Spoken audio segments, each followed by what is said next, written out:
Good morning. It's 9 o'clock. I'm going to call this September 11th, 2023 Community Homeless Advisory Board meeting to order. We're going to start with a salute to the flag. And Linda Sinclair, can you lead us? Well, did she walk out? Let's see. Councilwoman Taylor, will you lead us? I pledge allegiance to the flag of the United States of America and to the republic for which it stands, one nation, under God, indivisible, with liberty and justice for all.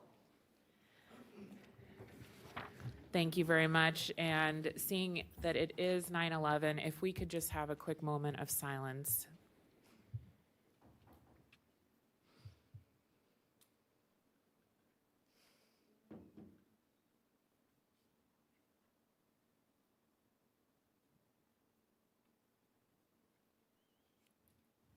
Madam Clerk, will you please call the roll? Certainly.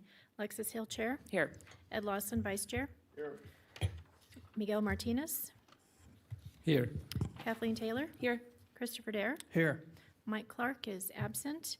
And our DA today is Beth Hickman. Okay, thank you very much.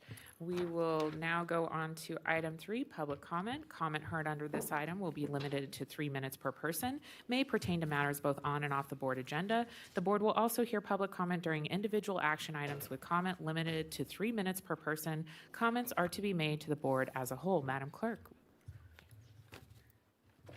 First up, we have Ilya Arbetman.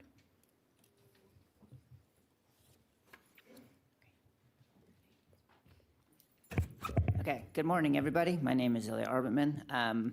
So we're here at the Community Homelessness Advisory Board and kind of would ask the question of why does this board exist, right? Why is it here? Obviously, we have a crisis in the community that we're all working here to solve. A lot of the people you're going to hear speaking before you today are community advocates who care, right, and who are dedicated to doing something about it. I don't know how many of you guys want to be up there. I can tell you that we don't want to be, right? We don't want to be here. This is not a super nice or pleasant thing to do, but we're doing it. And I think a lot of the record of service of the people here today proves that they do care and they're dedicated to doing this work. And we have to do it all together, right? So we're here today with a couple of specific requests. We're dedicated to kind of doing our part. If you guys and the county and both cities, right, can do their part. Our main request today is we're kind of worried about winter coming up and the lack of a winter preparedness plan for people living on the street and people who don't have basically a place to stay warm, right? If last winter was any preview, right, it's maybe going to be another really rough one. So we need a winter preparedness plan, which means specifically warming centers, right, places where people can go just for the night, you know, which is different from a shelter, right? Basically just a place to stay warm. And we don't need just one warming center because that's, you know, if you're down in South Reno and you need to get warm, you're not necessarily going to be able to get up to CARES. And as we know, CARES is full on a regular basis. So in the wintertime, it becomes a real problem. So we need warming centers all over the county, which could be community centers that are opened up, other facilities, right, that are really just there for people to come in for the night or, you know, on a particularly cold day that's like under 40 degrees. Another great option, and this could be something moving forward, a real asset, is we have talked about this before, but if the county could work with the city to start using the Record Street Community Assistance Center again.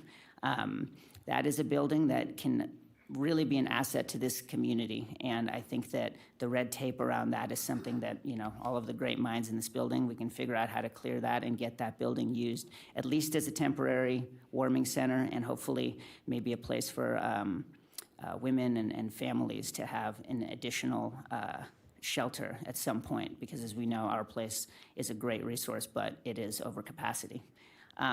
Everybody here and the advocates here, right, we're willing to help you guys, right, to do kind of the legwork, do the outreach, talk to people, point them to services, right, work on with the relationships that we have to make sure that people know about the warming centers, right, but we need your help to actually get those things up and running. That's not within our ability to do that.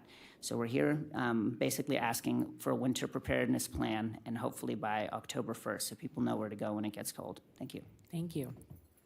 Rosie Zuckerman, followed by Megan O'Farrell.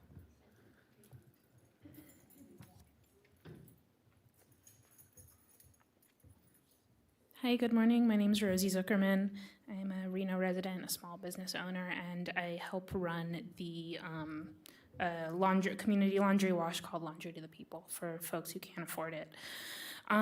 Like Ilya, I'm here asking us to collectively make a plan for winter. It's coming and it's going to be cold probably.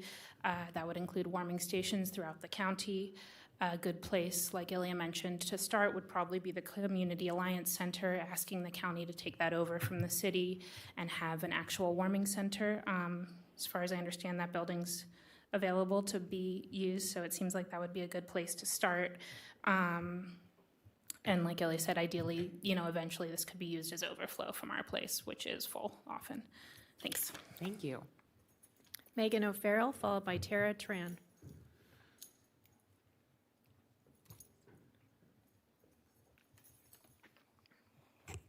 Hi, good morning, everyone. For the record, my name is Megan O'Farrell. Thanks for having me here today. I don't need to take up a lot of time reiterating what other folks have already said. I do just want to recognize that as a citizen in this community, I am very concerned about the winter emergency preparedness plan and lack thereof. Again, as we know, winter is coming. We need to get ahead of some of these challenges now so that we're not having to work in triage mode. I was able to look at the dashboard for all of the shelter facilities that we have available right now, and just as of Friday's counts, we had 31 beds. And I can tell you, as a person who both directly interacts with people who are unhoused on a regular basis, as well as just a person who lives and drives around the city, I guarantee there are more than 31 people who are on the streets right now. So we recognize that we don't have adequate shelter presently, and that assumingly is only going to get worse as the season gets colder and more dangerous. And so again, we have options here in front of us, and for those of you who are here as advisors to all of your subsequent jurisdictions, it's very important that you can be the voices in these spaces to help ensure that we can have adequate solutions before we have to make decisions at the front of a storm. We oftentimes are having to make these decisions very last minute and in crisis mode when we are not able to make good decisions, when we're having to do, again, triage work. So we have solutions in front of us now. They've been iterated before, but I do just want to clarify that we do need warming stations in all wards, and we need opportunities to have access to transportation to them. Many people cannot get to these facilities, and so if we are opening these services and we don't have access to reaching them, then it is not a useful service, right? And so there needs to be some more care into making sure we have those available, as well as access to getting to them. And then I would also like to iterate again, too, that we reopen the Community Assistance Center. It is a turnkey shelter that has been used for this exact purpose.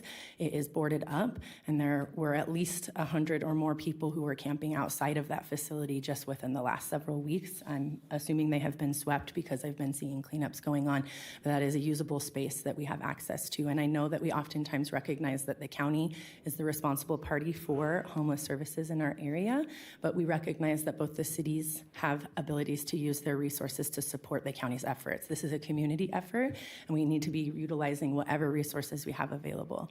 I'm a farmer in this town and I work outside. I recognize that it takes a lot to be able to exist in these harsh conditions in our environment. And so we need tools to be able to support people with existing in this community in a dignified way, and we need wraparound services as well. And advocates are here to help support those efforts. So I encourage you to take meetings, to respond to emails, and to communicate with us so that we can come up with a dignified solution. We had a gentleman lose his life earlier this month to being outside and exposed, and we would really, really like to not have that continue to happen. Thank you for your time. Thank you. Tara Tran, followed by Bill Sims.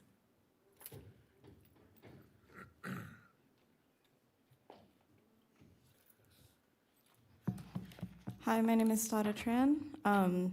Once again, not going to try to say again what everyone else has said, but I am also here in support of 24/7 warming shelters and centers, warming centers rather. The winter is cold. I know that you guys know that. You guys luckily get to go home into your warm beds. A lot of people have been failed by a lot of different factors, and that should not be a death sentence, but unfortunately every year it is for a lot of people. So just keep in mind that this is a life or death situation for a lot of people, and that it kind of comes down to putting in the work now to make sure that people are not left out on the streets and that they do not freeze.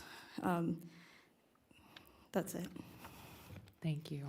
Bill Sims, followed by Lilith Baran.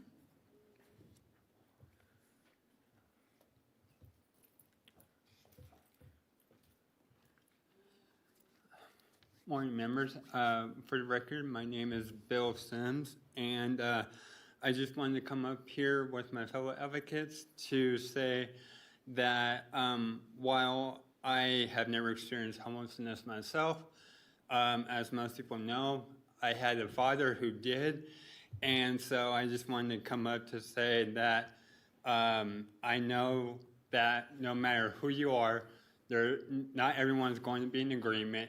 Not everyone's going to say there's a perfect answer. And I really do want to say to everyone, not only in Reno, Sparks, Washoe Canyon, but everywhere that I see it, when people just say, well, why don't you have them come live with you?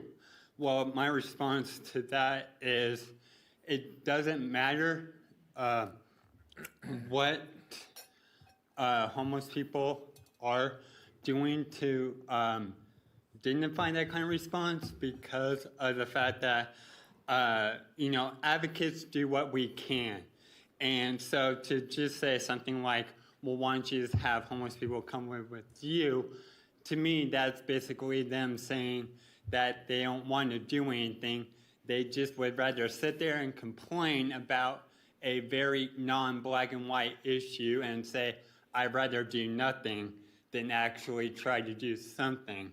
And so I just want to say that I am in full support of what my previous advocates have said, and that I hope you guys can work with, of course, the city of Sparks and Reno, and these advocates who know how we can best, as a community, help everyone that needs it, especially with winter coming, because we all know how winter can be across Reno, and we want to make sure that everyone does get the help that they need, because again, I know there's not going to be one single perfect answer, but doing something and trying to help is better than making excuses and saying, well, why don't you just have them come live with you and do nothing. So I really hope you guys do take what advocates say to heart, so that we can make sure that we have what we need during the winter to make sure that we don't have anyone lose their life because they were left out in the cold, literally. Thank you. Thank you. Lilith Baran, followed by Natalie Handler. Lilith? Natalie Handler.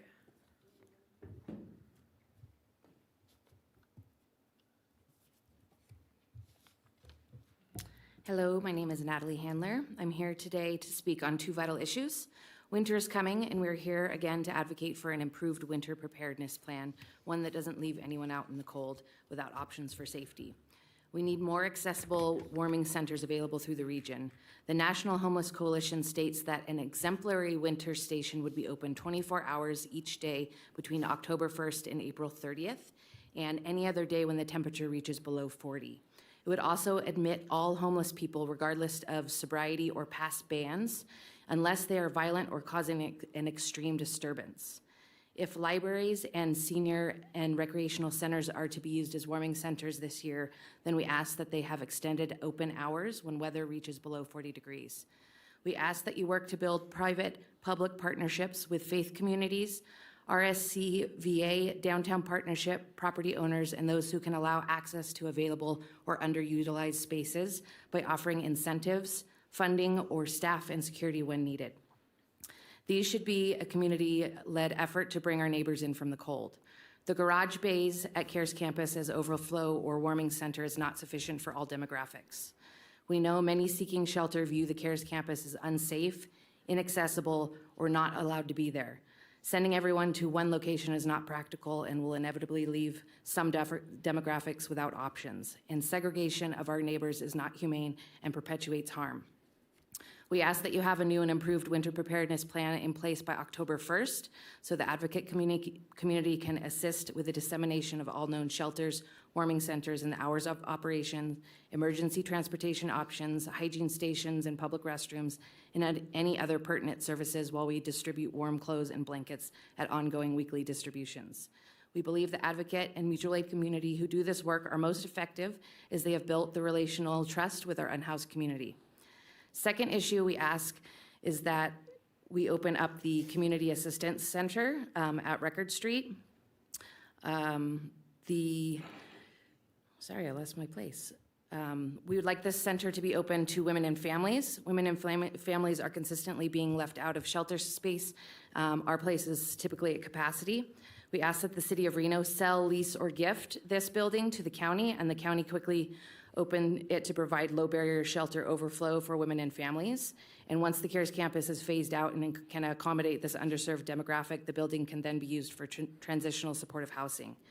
There is ample room on this property for it to grow into a facility our community can be proud of, with a space for a community-run garden, childcare, and more. Let's plan not to leave anyone out in the cold this winter, and let's keep women and children in need of safety by taking these 2 actions today. We look forward to your plan October 1st. Thank you so much. Thank you. There's nobody else signed in chambers. Thank you, Madam Clerk. Oh, yes, sir.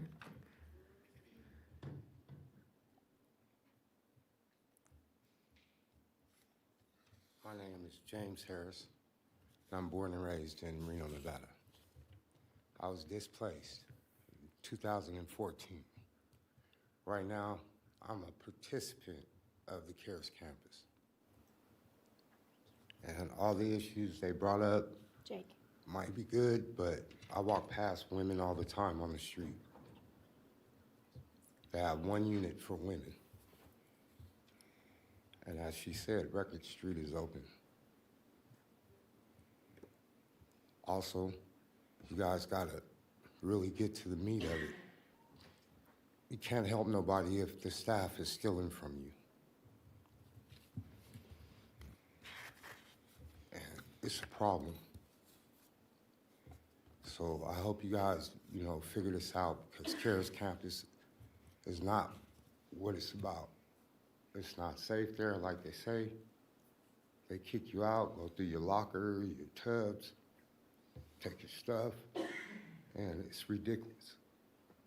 And that's all I got to say about it, but I'm sorry. Thank you. If we We could do- have a staff person speak to Mr. Harris, that would be great. Yes, We do Madam have a Clerk? couple more. Okay. Jake Maynard, followed by Lilith Barone.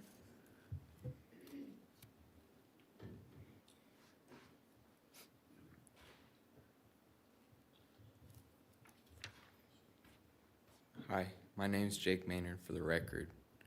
So I feel like this happens around this time every year.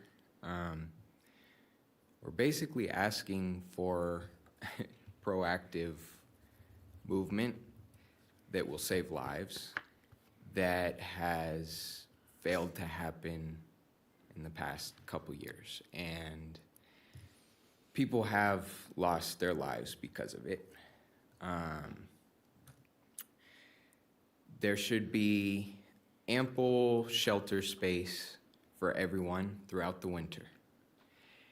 And not only that, there needs to be a lot more work put into these shelters, as well as warming centers located all around our community, because people aren't just in one place on one street and shouldn't have to be.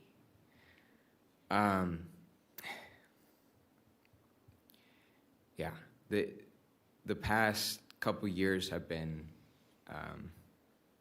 a failure in terms of keeping people alive and treating people with dignity and giving them the care they need. Even the fact that this board meets quarterly when it used to be monthly speaks to that. So we need more proactive work from this board, basically. Thank you. Thank you. Lilith Barone.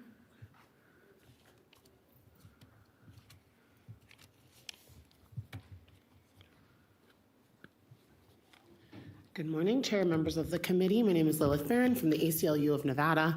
I'm here to speak to you again about the winter preparedness plan. as well as some other items. I would really love the opportunity to be able to present to you empirical evidence and best practices on this matter. I have done, for the most part, most of my work has been researching this issue specifically. I'm in the National Homelessness Law Center's Housing Not Handcuffs Justice Network, which is a national group that works with other lawyers that litigate on behalf of some of the things that are similar to what you are doing now. I'd love for us to not be open to litigation with the county because I think that that's a waste of funds. However, I do believe that we have the tools and the knowledge to be able to come up with best practice solutions. Some of those have been presented to you over the years. None of them have been taken. We paid John Carmine upwards of $1 million to present some of those things to you. Little of that information was acted upon or used to its full extent. I don't think that years down the line that it's time for the kids' gloves to come off with this conversation. Although the board has changed, some of the key members remain the same. It's really important that you use science to solve public health issues. This is a scientific matter. This is not whatever you think might work or moving around the Legos to build a different strategy. These things have already been solved in many other cities, and they've been solved in many other counties, countries, and states. You are not alone. You are not alone in this issue. This is happening all over the place. Please allow people who have been doing research, such as myself, and many other people in your communities to present you with the information that will help you solve the problem. At this point, it feels as if you do not want to solve the problem, and I know that that is not the truth, and that's not the case. So please allow us significant time to present to you empirical evidence on how to solve this problem for you, because we are armed with the knowledge, the studies, and best practices in order to do that. One of the things I would love to see is that if the City of Reno agendizes the sale of Record Street, that you take hold of that building and allow us to open that up for women, children, and families for wraparound services, not even necessarily a shelter, but some kind of services in a brick and mortar building that we all know is alive and well. I'm prepared and willing and able, along with many of my friends here, to help you get through this situation in a way that is kind, caring, and correct, based on science. So I would really hope that any of you, all of you have my information. If for some reason you don't have it, I can send it to you again. Let's solve these issues, please, with science. Thank you. Thank you. That's everybody who's signed in. Okay, thank you very much, Madam Clerk. We will now go on to item 4. This is election of the chair and vice chair for the Community Homeless Advisory Board per article. I think that's 5 of the Community Homeless Advisory Board bylaws. This is for possible action, and I'm looking to my board. I see Vice Chair Lawson is signed in. Yeah, I'm going to make a motion that we leave Alexis Hill as chair Okay. and put in Kathleen, Kathleen. Taylor, Sorry, golly. you're doing great. It's Don't worry. it's bad getting old, isn't it? As the vice chair. Okay, so is that in the form of a motion? That was a motion. Okay, and I'll I second see that. Councilman Derrick, thank you very much. Any comments on that motion? Not seeing any. Okay. Chance to get out of it, Kathleen. I didn't know who you were talking about. Yeah. I didn't either, obviously. Kathleen, someone. Okay, all those in favor of me staying the chair and Councilwoman Taylor being vice chair, say aye. Aye. Any opposed, please say nay. Seeing none, thank you very much. Looking forward to continuing this great work for the region. We will have public comment at the end. Oh, wait. Okay, great. Is there any, did you want to speak on that item? Yes? Okay, come on down.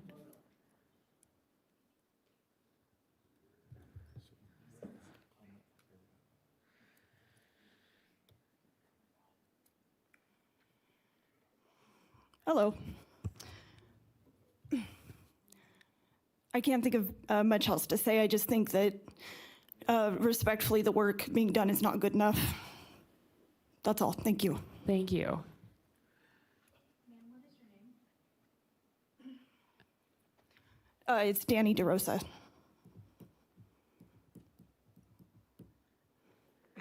Any other public comment, Madam Clerk? Okay, all right, thank you, that's what I thought. Thank you very much. So we will now move to item 5, which is approval of the minutes from the March 6, 2023 Community Homeless Advisory Board meeting. Looking for a motion. I see Vice Chair Lawson signed in. Yep, I'll make a motion to approve the minutes of March 6, 2023. Okay, do I have a second? Yes, Councilman Dare? I'll second that. Okay, any questions on the motion? Is there any public comment, Madam Clerk? There's nobody signed in. Okay. All those in favor, please say aye. Aye. Any opposed, please say nay. Okay, that carries. So we will now move to item 6, City of Sparks Home Housing Programs, presented by Amy Jones from the City of Sparks. This is a non-action item, therefore we will not take public comment. Welcome, Ms. Jones. Good morning, members of the board. For the record, my name is Amy Jones, the housing specialist for the City of Sparks, and I'm before you today to present the City of Sparks housing programs.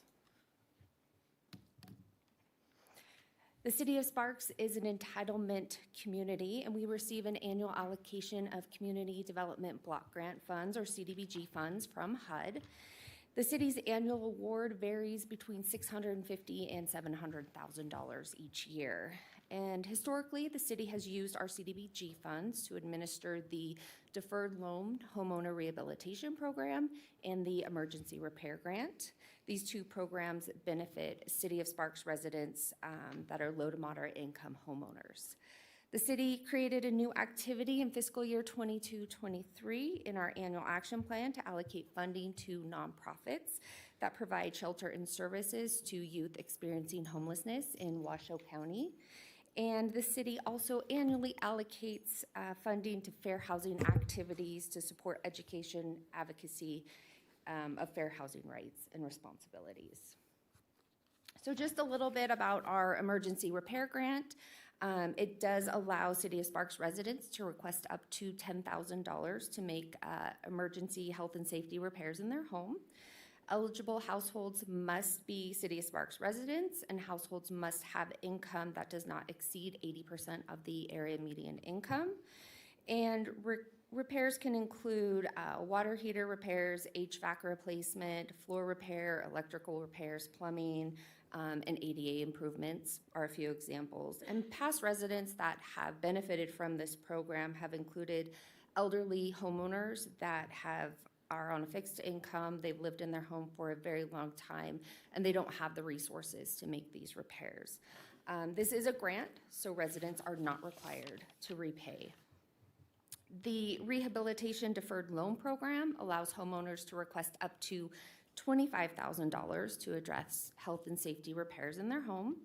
Again, eligible households must be City of Sparks residents, and household income cannot exceed 80% of the area median income.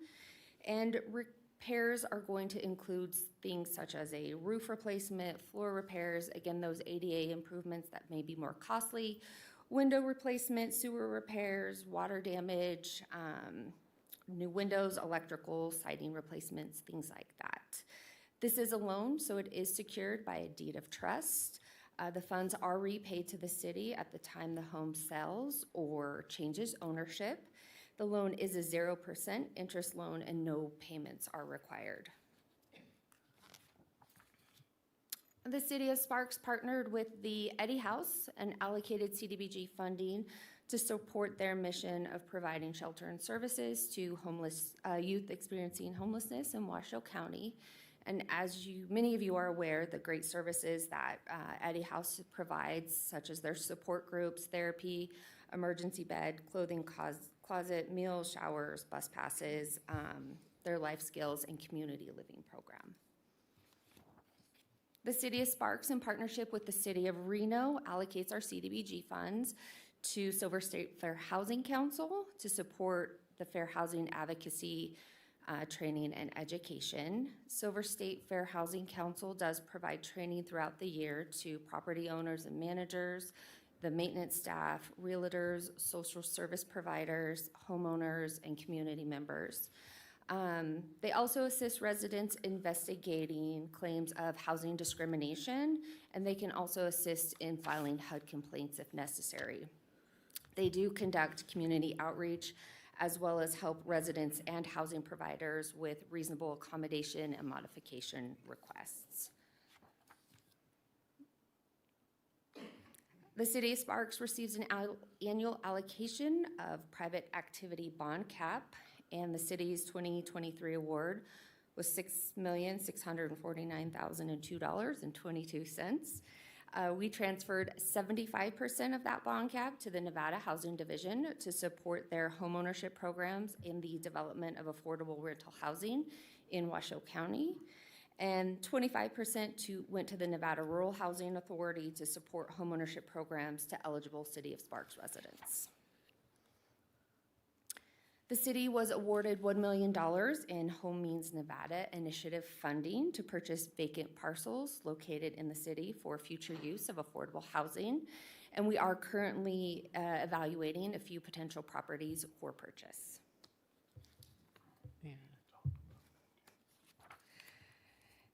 The city was appropriated $3 million in funding through AB 396 for fiscal year 23-24 and 24-25 for the purpose of providing rental assistance.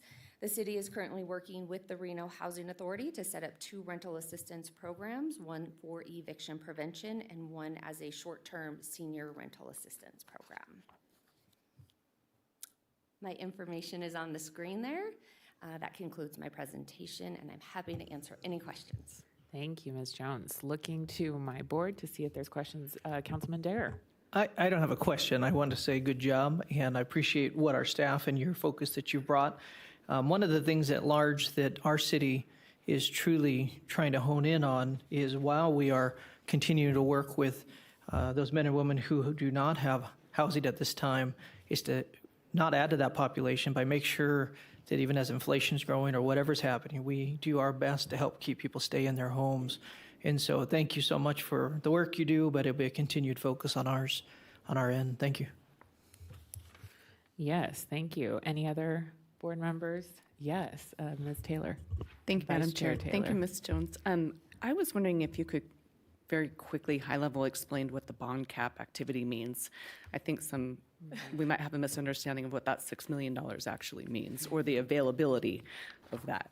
Sure. So that's not actual dollars, right, that are going to these 2 agencies. That's bond cap. And so they are going to bring that to their programs, and then it goes out into the community. So, for example, and I actually have a slide here. The Nevada Rural Housing Authority has a mortgage credit certificate program as well as a down payment assistance program.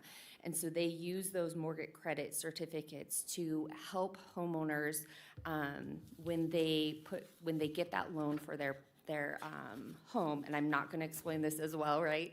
But they then get a refund. So they get a 20% refund on the interest that they're paying, and that then lowers the payment for their monthly payment. So it's a reduction in their monthly payment, and or it helps contribute to the amount for their qualification.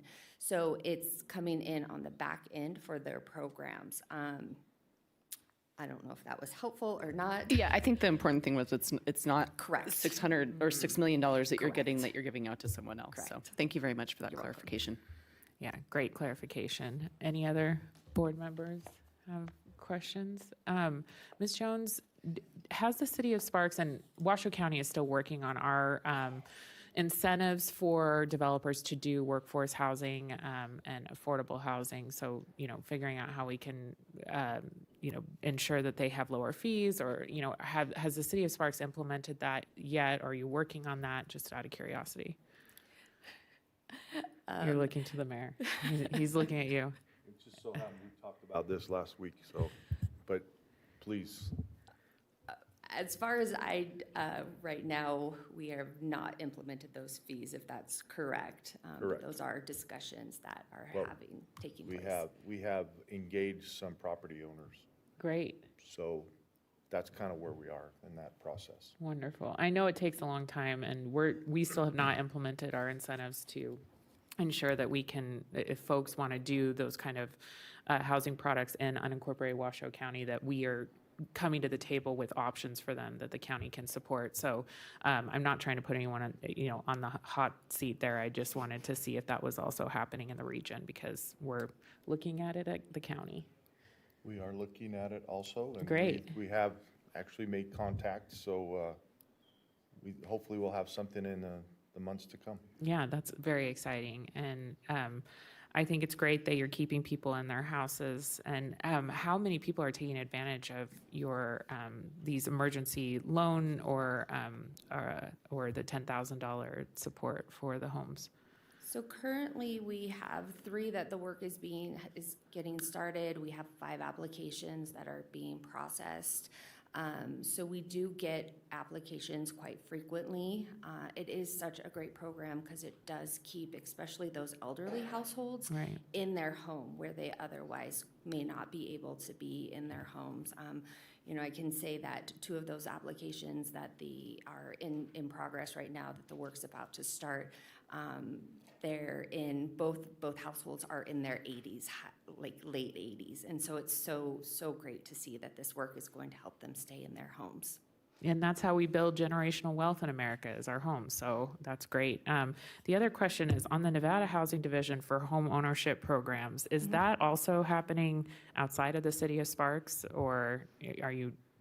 Maybe I'm sorry, you don't said know. Housing Division? Yeah, the Nevada Housing Division, you're giving them, some of your private activity bond cap for home ownership programs, and I didn't know that was still going on. And any additional information that we could give to the public would be great. Yes, that is for Washoe County. Okay. And you can contact the Housing Division. They have a lot of information on their website. And just clarification, the Nevada Rural Housing Authority only benefits the city of Sparks residents because it is rural and it's communities under 150,000. Okay, great. Because I know there's a lot of folks who would like to buy their own house and may meet those qualifications. So it's good to have that information out there. And Nevada Rural does have information on their website Great. as well. And they do have Home Means Nevada initiative funding for down payment assistance. So both great programs. Thank you. And Councilman Dare? Yeah, I just want to say one of the things that's important on that is that wasn't our decision that it's only Sparks. It has to do with population. I just want to make sure it's real clear for everybody out there. However, it is important you get on there. They actually help walk you through everything. If you call and you give them your information, I've referred many people through, and there are lists. There's quite a few people they're helping to get in, and right now is a very good time to try to do that because the housings, some of the numbers have at least stabilized, if not dropped a little bit. That's great. Thank you so much. And we wanted to make sure we got you and the city of Reno to introduce these programs because I think folks don't know the hard work that's being done in the different jurisdictions. So thank you for your time, Ms. Jones. If there's no other questions, I think we'll go on to the next item. Thank you. And sir, we'll do public comment at the end. Yes, no, you're fine. Thank you. We now are going to move on to item 7. This is a City of Reno Housing Programs presentation, and this is by Monica Cochran from the City of Reno. This is a non-action item.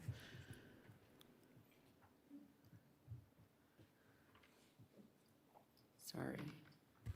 Good morning, CHAB member, Madam Chair, Monica Cochran, Director of Housing and Neighborhood Development, City of Reno for the record. This morning I'm going to give you an update on the last fiscal year of accomplishments for the City of Reno, the Washoe County Home Consortium, with regards to rental assistance and affordable housing. While the presentation doesn't include other programs we administer, I thought it was worth mentioning that we are also charged with improvements to lower income neighborhoods to build vibrant communities. Those are communities where the majority of the homeowners are 80% or less than area median income. We are charged with community cleanups citywide. We also partner with Rebuilding Together Northern Nevada for health and safety improvements, housing rehabilitation activities. We partner with the City of Sparks also and Silver State Fair Housing for fair housing issues. And we also run the Reno Works program in partnership with Volunteers of America. The City of Reno's operated a rental assistance and deposit assistance program for many years. When the pandemic hit us, this program was greatly grown. At that time, we hired a couple extra staff members to help get assistance out quickly, and we instituted a new application portal where it made it a lot easier for folks to submit applications for rental assistance. Since that time, for the last couple years, we've stayed fairly consistent with the amount of assistance going out to the community and number of folks served. As you can see from this slide, just last year alone, $4.4 million went out in rental assistance to the community. This is region-wide. 1,405 households were served, and the average amount per household was about $3,000 in about 2.25 months of assistance per household. And those are individual households? Those are households, not individual. They're unique households. Unique, but yes, thank you. Yes. As you can see, we provide assistance regionally. For City of Reno, City of Sparks, and Washoe County, we use a variety of sources for this. Some of those come into the City of Reno, some come into the Washoe County Home Consortium. You'll notice that the dollar amount and the number of households served for the City of Reno is larger than the other two jurisdictions. This is due to the federal ERA funds that came in to Reno, and Sparks and Washoe County also receive those funds to help their residents. So recently, as we've come out of the pandemic, while we are in the pandemic, all of the funds were coming out to help people stay housed in the moratoriums and so on and so forth. And there was many households were getting many months of rent. Since those have been scaled back, that were on the tail end of coming out of this, we're truly operating an emergency rental assistance program.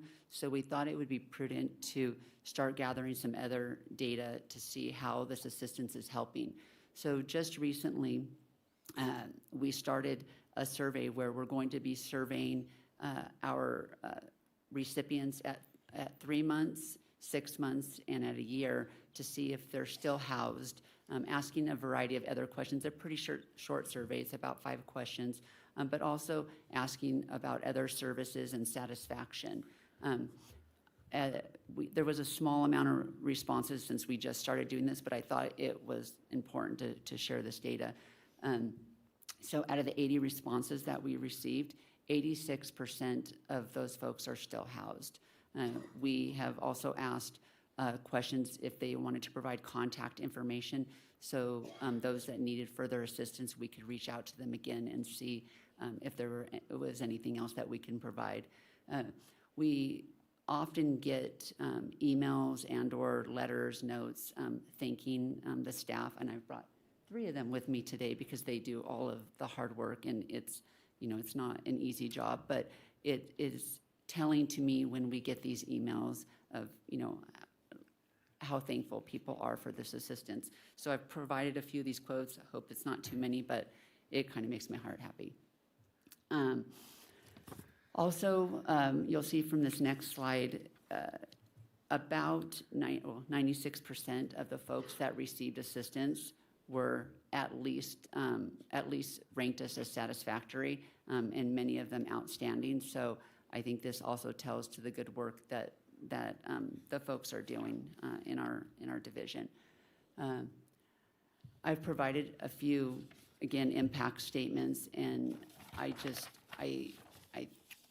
think it just really tells again, especially the second one, about people being able to get back up on their feet and really help them move forward.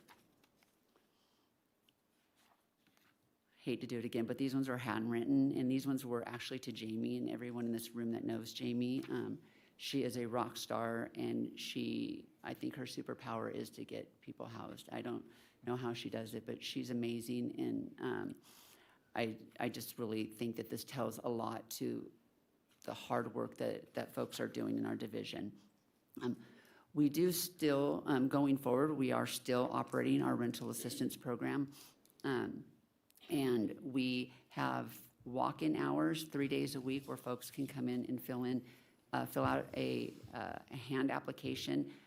We have staff there to help them. They can also go online to the portal to reno.gov/housing. And additionally, we have Spanish-speaking staff for the community members that speak Spanish. In addition to this, the city is the lead of the Washoe County Home Consortium, and we administer the home funds that come into the region annually. This includes the annual funding cycle, the servicing of loans, and all of the monitorings. Last year, about $5.3 million in home funds went out to the region for 6 new affordable developments. Actually, one was a rehabilitation, which equated to 565 new units. These would all be for 60% and below AMI, and the majority this year, because of a special round of home ARP funding, we're going to those at below 50% and one at 30%. In addition to the home program, the City of Reno also offers some other incentives to help the affordable housing developments pencil. One of them is the sewer and building permit waiver program, or it's a subsidy actually. Last year, we reduced fees for developers building affordable units, and those are 60% and below units, to the tune of $3.6 million for sewer connection fee waivers, and about $500,000 for building fee waivers. In addition, the city offers parking spot reductions for affordable housing developments and also density bonuses. And as Ms. Jones stated, with the volume cap, the city typically allocates our volume cap to a affordable housing development. And this year, we allocated that to a development of $14.1 million. And yes, this is not real money. It is through tax code, and it is basically the max of tax-exempt bonds that can be offered in a region. And so when you allocate those to a project, it becomes real money for them. Mm-hmm. And that is the end of my presentation, and I'm here to answer any questions if you would like. Thank you, Ms. Cochran. Looking to the board, yes, Vice Chair Taylor. Thank you, Madam Chair. I'm so excited and proud to be here today and to be able to work with you and our team. And thank you for all of your work. Thank you for the team sitting in the audience. I've got to work with you firsthand on some situations, and when nobody else could make it happen, the City of Reno did. And it was very enlightening, with dogs, with families, with women, with children. Very, very positive. So based on some of the comment we heard, can we do better? Is there more ways we can improve? Absolutely. Is one person unsheltered too many? Absolutely. But based on, again, the data and the science, are we making progress? Absolutely. In this space, we are. I love that we can work together to get there. One of the things that I heard in the public comment was something about our CAC. And I was just wondering if you're prepared to maybe talk about let me ask you, is that something that we can turn right now into a shelter? No. And the reason why? There's a non-operational elevator, and the roof is leaking. I believe since the roof has been leaking, it's non-habitable, right? And not safe. At this point, I think it's a better question probably for the building department. Sure. But, it's not turnkey, that's for sure. It would take millions of dollars, I think, to get it there. And I'm not the expert with that. But I just want to, I know we're looking at things like that, the City of Reno, and we are trying to make use of underutilized resources. So 100%. Thank you, Madam Chair. Okay, and Councilman Martinez. Thank you so much, Madam Chair. Ms. Cochran, thank you so much for the presentation and the information. I did just want to ask about the survey, the results that you displayed. Were those from 3 months out, 6 months out? What was the date on those surveys? How we started it, because it was a little difficult just to start it for the first time. So we went and everyone that received assistance prior to the end of the fiscal year, we sent the survey to them, and then the data incorporates into that's, behind the scenes, the IT stuff, but it comes in that way. And going forward, from the end of the fiscal year in October 1st, then we'll be sending it to everyone that received assistance the first quarter of the fiscal year. And then in January, we'll send it for the last 6 months and 3 months, and then we'll be on a whole cycle to go at 3, 6, and 1 year. So to start it, we just went back to everyone prior to the beginning of the fiscal year. Awesome. Thanks for the clarification. I'm looking forward to seeing more of those updates as they come through. I had another question. Can you explain a little bit about density bonuses for developing affordable housing? What do those entail? A density bonus would be the easiest way to describe it is if by zoning only, say, 40 units were allowed on a certain parcel. If it's affordable housing, then that can be increased up to 30% more than what would have been allowed if it was not affordable housing. And then if it's affordable housing, also there is parking spot reductions to kind of allow for the development of more units. Okay. Does that make sense? It does make sense. Okay. Thank you. And then I know we also heard a lot about the warming centers. So I'm just wondering if you can provide a little bit more information about any of those that are offered through the city or the county. Yeah. The warming center, that would be Yeah. a county question at this point. Okay, I'll bring that up in the next Okay. agenda item. Thank you. Thank you.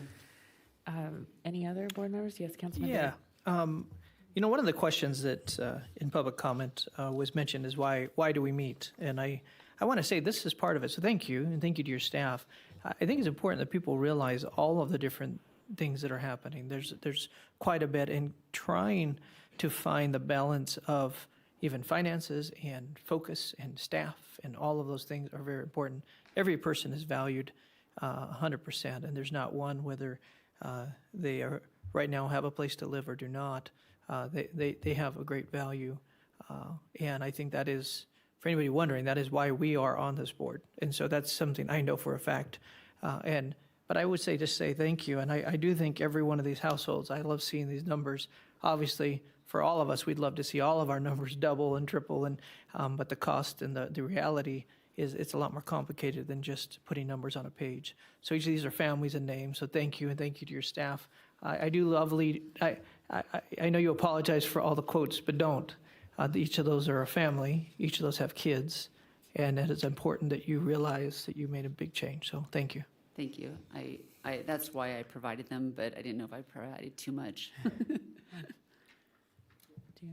Okay. Yes. How often do you, as a government official, get a note that says, "I love you"? I mean, that's amazing. So thank you for your work in this space, and looking forward to seeing how we can support you. And I do appreciate that you pointed out that your numbers do not discuss the ERA funds, because I know that the county has a lot of more than what was listed here. This was just the partnership that we have with the city of Reno for the rental assistance. But thank you for being such a great partner. Thank you. Yes. All right. With that, we'll Have a good move day. on to the next item. Thank you very much. Next item is item 8, the Nevada Cares Campus Update Presentation. This is by Dana Searcy of Washoe County. This is also a non-action item.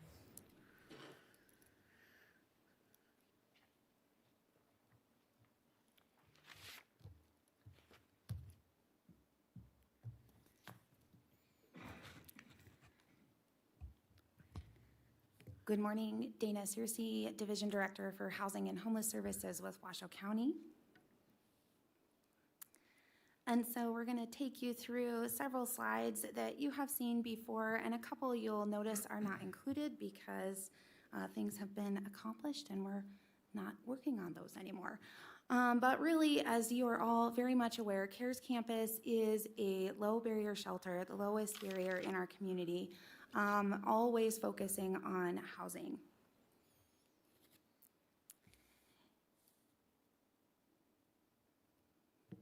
Our priorities have been the same from the very beginning. We are working on staffing and training, safety and security, facilities and the construction going on, as well as partnership development, as we all know that it takes so many to make this campus happen. On the operations side, we were focused on increasing capacity across the region, also appropriate staffing ratios. You've all discussed this through making sure we have enough case managers and counselors on site, as well as frontline staff. Safety and security, again, behavioral health support and medical support on site, and also those partnerships with our regional services providers. These are all, everything you see here in gold, there's just a couple left that are not in gold, are either completed or in process, and they're marked as in process because they will, of course, continue forever. On the construction side, phase 2 is almost complete. We'll take you through that timeline. Phase 3 is well underway. Phase 4, supportive housing, is out to bid right now, and we'll share details on that project. Safe Camp also is coming to a close through construction, and the Line Drive housing project we've now added on here, and this is the county's partnership with accessible space that will go in the 3 acres of property that was purchased for apartments and supportive housing. I wanted to share this newsletter. I don't know if very many of you know that this exists, but over a year ago, we started putting together a monthly newsletter for the campus. This is in paper format, and it really is for the people that we serve. This has maps with construction that is going on, where they can find services. It also has a schedule of partners on site and a lot of highlights from what's going on, new services being brought up, and that kind of thing. And there's also a story every month that's shared from case management, and we gather all of them and we post them on our website. So if you're ever looking for this type of information, the historical newsletter is also on the website. So campus construction. This is our current overview of the site. You can see most of these buildings have landed now, and the only site left that's kind of grayed out in the middle is the supportive housing. That is the Line Drive apartment project. This is the budget. These slides have not changed in about a year, so I just wanted to share them again. You can see our focus here is really that not all of these services are going, all of these funding mechanisms are not going to the shelter itself, but more so into housing and into services for the campus. And this slide has the breakdown of where all of the funds have come from, really showing how collaborative this project has been, not only at the local level with Reno, Sparks, and Washoe County, but with state and federal funds, as well as from the private side. So Safe Camp, these are some pictures from the past. In July 2020, when it first opened with tents, we did a lot of reminiscing over the last couple weeks because construction for this site should be done in about 2 weeks. And we were talking about when we put these tents up in the manager's office here at the county, and we're testing them out and talking about how difficult it was going to be to keep everyone safe in the cold winters. As many of you have followed, that led to our Mod Pod purchase, and that was over a year ago. Those Mod Pods all on Line Drive. And this is what it looks like today. For those of you who have seen this, it's beautiful. There's a lot of open space, green, grass, and trees. This program is doing well. And like I said, this construction will be done in about 2 weeks. This is the scene from inside the sprung. The picture here of the bunk beds is just the minor improvements in the sprung. Things are labeled, and the floors have a pretty intense ceiling on them. And also the little walls are in, all 6 walls went up, and so we have 6 new dorms. So Again, we took big, large dorms and divided that space so that each area is smaller. And the big news here is that the cubbies, that's what you're seeing on the upper right, those have opened. One dorm of cubbies, we still have about 70 that are under construction, and that will finish out the sprung.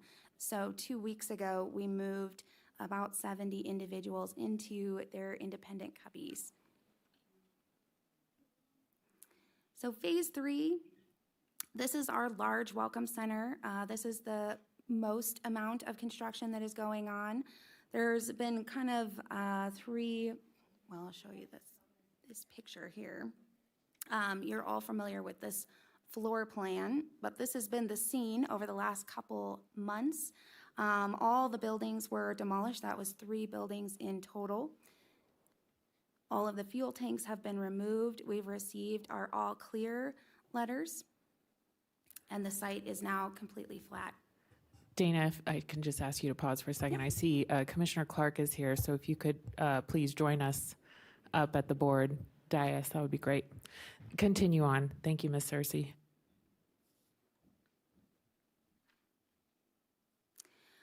And so now the footprint of these buildings is taking place. That is the slab that is poured, the large welcome center, which will include all the services and staff offices, including our dining room.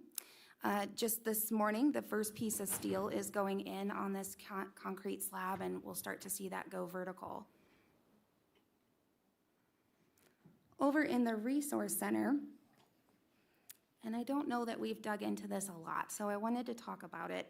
We really agree wholeheartedly that each year in our region, it has been a struggle to put together a winter plan. And so one of the goals for the CARES campus was to make sure that that was not an ongoing struggle, and that each year the campus could ebb and flow and quickly adjust to the needs of the community. So this resource center, which we have been talking about, it's for day services, but it can also, we can flip a switch and it will be able to stay open 24 hours a day. It will also include 84 beds for winter overflow, or if we have smoke in the area or that kind of thing. It's a flexible space. There are plumbed restrooms and showers and laundry in this building. And last year, we did have the garage bays open with 56 cots, and we had room for 112 in the warming center that stays open 24 hours a day, and that also stays open late in the summer when we need a cooling space. And that last year did not reach capacity. This is that garage building that you guys have seen many different pictures of, and this is where the emergency overflow was done. This is completely gutted down to the studs and will be rebuilt into our resource center. This is scheduled to open the first week of December. And supportive housing. These are new renderings of that project. 2 weeks ago, our board accepted the $22 million grant from Homelessness, Nevada. This project is now out to bid, and it will be coming back to our board in the November timeframe. This is the inside of the common space. This is a little bit of the outside and what that will look like. And this is inside the rooms.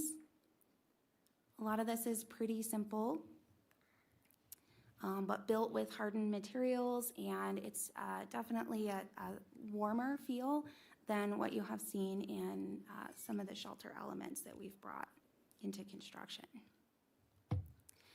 This is the overall timeline for construction and where we're sitting right now. So the Safe Camp, again, will be done in just a couple weeks. Phase 2 should be done also in the late November, early December timeframe this year. That will include the rest of the sprung and that second restroom, shower, laundry building. That will be done also the first week of December. And then the gold on the bottom of this photo is phase 3. Again, that is the most intense and large section of construction. That is underway. And again, the resource center, everything on the left, that will be done in December this year. And then the main Welcome Center building, we're scheduled for about this time next year. And then supportive housing, we're bidding right now, and if all goes well, that will be breaking ground in December. And that is about, roughly a year and a half of construction. So outcomes. Again, many of this you are all familiar with. We're still seeing an enormous amount of people at the campus. That's why it's there. Over 2,700 unique clients in a year timeframe. This is our breakdown slide. We've been showing this for many months, but a full 43% of individuals inside the campus are age 55 and older. 43% also have a documented disability, either cognitive or physical. And almost 30% are completely non-insured. We are continuing to see the decrease in law enforcement and emergency medical response at the campus. As we talked in the spring, the last time we met, those numbers went up over the winter time as we would expect them to do. That seems to be the trend in the region. People are more ill, and there are more people on campus getting out of the cold. So we see more incidents taking place. And after we got through the March timeframe, these numbers began to drop, and we are lower this year than we were summer of last year. So continuing that trend. We're also continuing to add partnerships at the campus. We now have 30 partners on site providing services. So we are very, very grateful for all of these partners. One thing I wanted to share, this slide, you're all hearing the point in time counts are rising across the community, the nation. I wanted to let you all know that this is not happening in our community. This is what the point in time count looked like. It did go up a little bit. This year we included the Crossroads program, which was not previously included in this count, and we are still seeing a decrease in unsheltered numbers, which is our first goal. Also, permanent housing placements. Again, another graph you guys have seen each month. This is all this data is on our website. This continues to increase. In June, we set a record with 44 housing placements in 1 month, and I kind of held my breath when the next month of placements come in, like everybody used up all the housing that we have, and maybe July's not going to look so good, but they also placed 33 people during July. And again, this is permanent housing.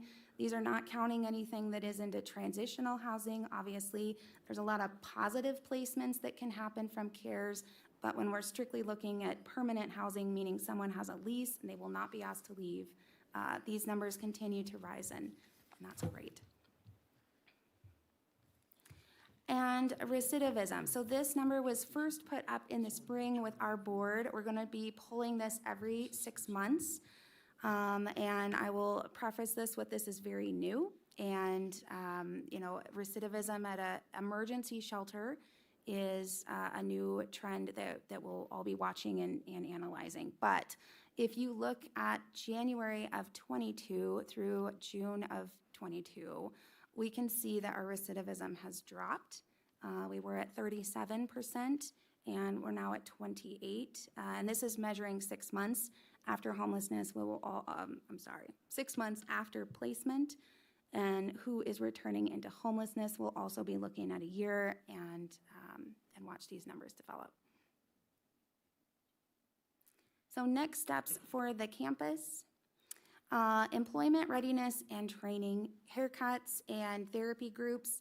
These are all underway. On the employment front, we've been partnering with Dieter and also the Chamber of Commerce. We're very excited. There's a lot of energy behind this, and I would say, VOA, I know they're back here. They've been a great partner, and staffing looks phenomenal at the campus. That's one of the slides you'll no longer see is us monitoring our staffing because staffing levels look pretty good. We've also tackled all of the things that John DeCarmine recommended during those first few months of the CARES campus opening. So these are the things that we get to work on now. We also have a haircut partner coming on board, so we'll share more about that as that comes on. And therapy groups, our counselors have started groups. Those are announced in our monthly newsletters, but there are several groups on the site happening currently. And on the construction side, as we said, November, we'll see the opening of the restroom building B, that second building, and the final sprung improvement work. And December will bring the resource center and winter overflow open to the campus. And then November will bring our approval of the last GMP for the CARES campus, which would be the supportive housing. And I'll just add, yes, the resource center and overflow should be open in December. Each year, the campus has been open from November 1st through the end of April, open 24 hours a day as a warming center as well, and that will continue this year.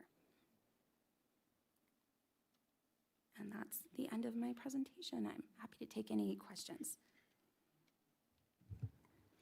Thank you so much. I will start with, do you want to say something, Mayor Lawson? I do.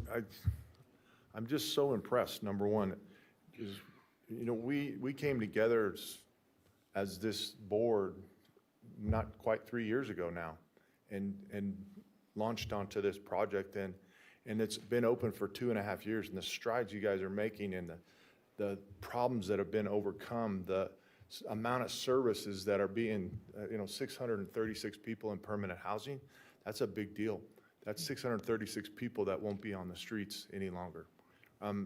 This program is working so well. We are a beacon in the United States of what we've done here.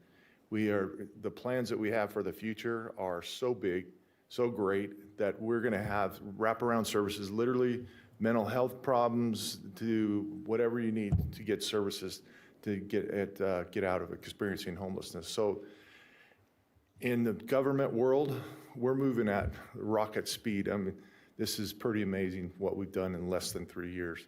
So keep up the good work. I know we got a long ways to go. We're not there. I know we're not going to be there for a few more years, but I want you to know that from my standpoint, I really appreciate what the county's done and the hard work and your staff has put together in VOA and all of our partners over there. Hopes is going to open too, which is going to help us with mental health care and some other folks other services that they'll provide, which is right next door, which is, to me, is a perfect location. And there's a lot of good things that are going on. Yeah, we're not there. Are we perfect? Absolutely not. We'll never be perfect, but we're going to continue to strive to get to be perfect. So thanks, Dana, and thank you. Thank you, Mayor Lawson. And Councilwoman Taylor has a question, I think.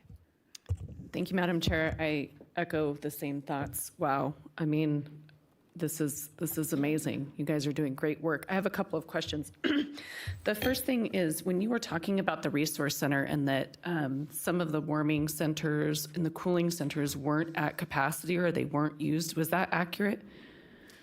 Or they were used, but they weren't used to capacity? They were not used to capacity, that's correct. So that means we had availability for people to take advantage of those services if they needed them? That's correct. Okay. Yes, I will, for clarity, we are seeing some tight capacity for women, and that would be during the normal time. Over winter time, when the overflow beds open, that brings us the ability to adjust those beds. If we needed to use them all for women or none for women, we can quickly adjust that, but day to day, there is a concern there. Okay, and then on the warming center, I don't know if I heard December or November when it was going to open. I'm not. So the warming center will open on November 1st. It opens a little bit early, and it will be open 24 hours a day. If at any time between now and November 1st the weather cools, we will go ahead and open it. Staff are on site 24 hours a day, and VOA is a great partner as far as that is concerned. They're usually adjusting before the county even makes a phone call, watching the weather and adjusting to the needs. So again, just to clarify, if something happens between October 1st and November 1st, we would not say that there's no place for people to go. There is a place for people to go, and we would make sure that it was open. One of the comments that I might have is, if we do have capacity, maybe we can work, and maybe that's the job of this group here, to get the word out a little bit more so people know where to go. I think we're doing an excellent job. The newsletter is another resource. Chair Hill, your leadership on the Washoe County Commission, I just have to say thank you, because this is, like you said, this is rocket speed. This is a beacon of hope, and we need to be letting people know about this, especially if we have capacity. And 44 people housed in June, that's fantastic. So congratulations. And I mean, it took us about a year to get trash cans in some places. So what you have been able to do in 3.5 years. Priorities, exactly. Thank you very much. Thank you. Councilman Martinez? Thank you so much, Chair, and thank you so much, Dana, for the information. Definitely want to applaud all of the work that you all are doing on the CARES campus and providing such vital services for our community. We did hear a lot about safety on the CARES campus, and I appreciate you including some data points, right, about the decrease in emergency medical service responses and the decrease in law enforcement responses. And at the beginning of your presentation, you were talking about staff and training and security and safety being some of the top priorities. So I'm just wondering if you can address some of those concerns that we heard during public comment. Yes, thank you for the question. That is another thing that we used to share at each of these presentations, which we do not anymore, but I'm happy. I made myself some notes. I'm going to bring back some more data next time. There's been a lot of safety improvements made since the beginning of the campus. At the very beginning, we implemented bag checks and a gate. You know, you got to give your name to come on site. That was the first phase. Then it was metal detectors and bag scanners. So all property that is brought onto the campus is scanned. The data that I'll be able to bring back next time and share with you shows that we're actually seeing fewer sit-outs. And we've been pulling this because of the unsheltered that we're still working through, you know, trying to see, are we the CARES campus asking a lot of people to not be there? And we're actually seeing over 6 months that number has decreased quite a bit. And we're also seeing fewer incident reports on site. Every time we have an incident report with violence or drug use or that kind of thing, anything that would result in a sit-out, then that is documented by staff what happened, and we track that information pretty closely. So we are seeing a decrease in those incidents at CARES and a decrease in people being asked to leave the campus. Thanks for the clarification. Mm-hmm.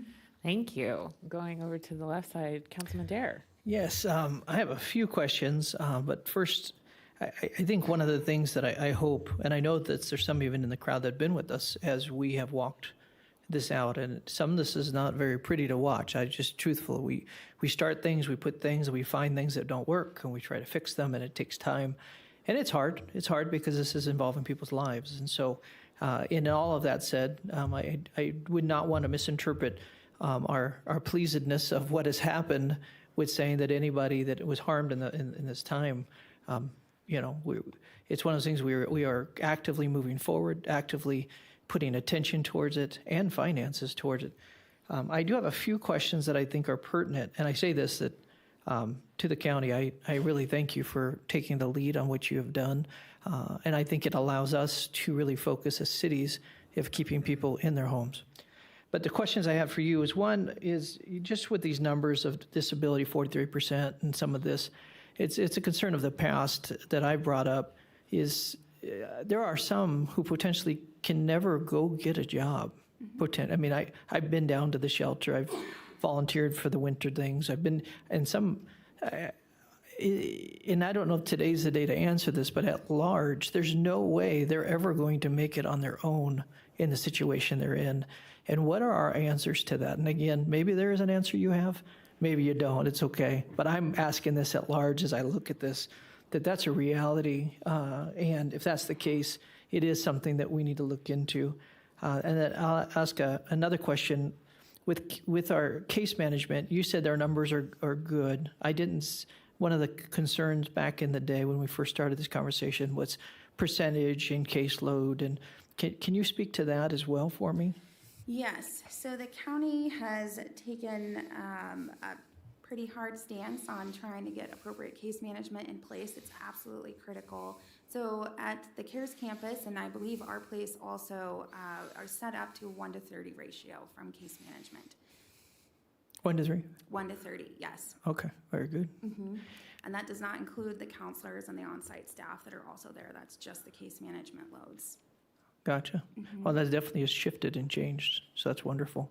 Yes. You know, one of the things that was said quite a bit through public comment, as we heard, is this, that our place is full, that CARES campus is full. Can you speak to that? I am not prepared to speak to our place being full. I know the numbers on the dashboard are full. I would say that the staff there, just like we do at CARES, if we know someone's coming in, we're doing everything we can to free up a bed. Beds free up at all campuses every day. So if someone is looking for a bed, we're able to quickly move them into a bed. It might not be there the second that you arrive, but if you can hang out a while, we can usually free something up. I have not seen a situation where it's been more than 12 hours before we could get a woman into a bed.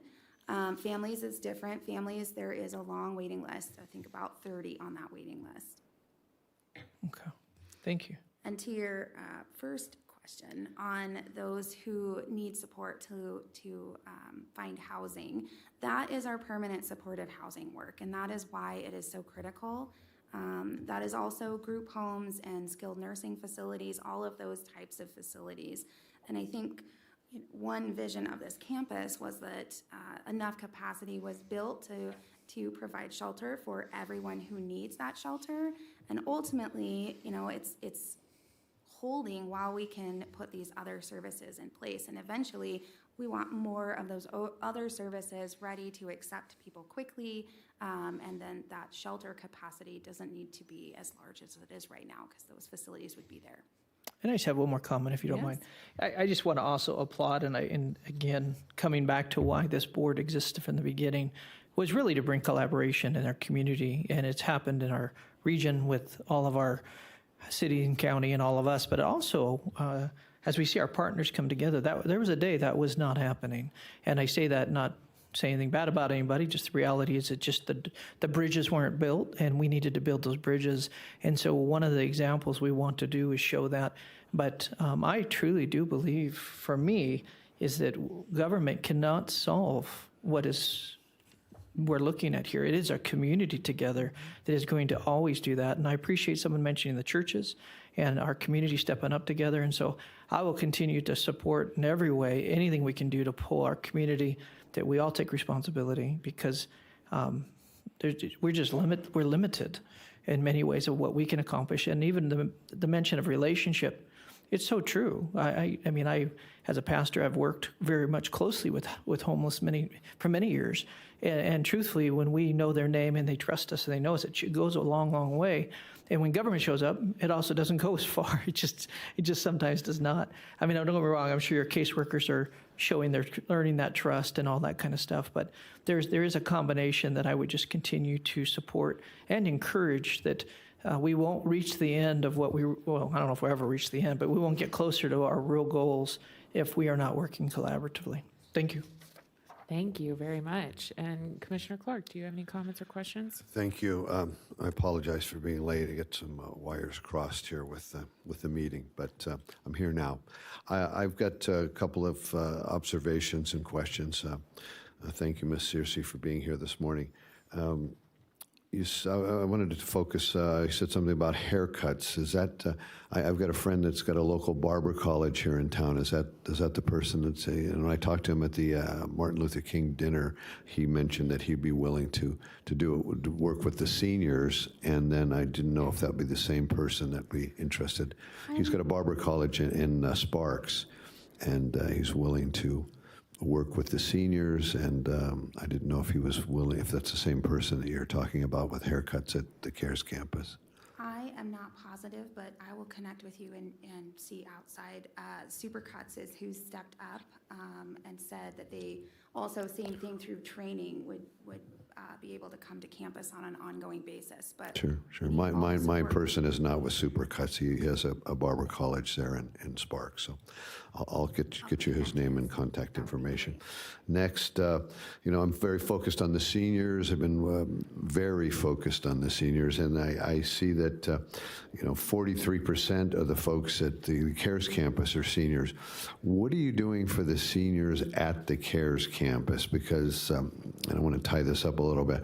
The folks here at the senior center here in our complex are very upset with the shopping carts and that type of thing showing up at the senior center, and it's kind of discouraging folks from showing up here. So if we had senior activities and senior programs at the CARES campus, they wouldn't need to move over this way.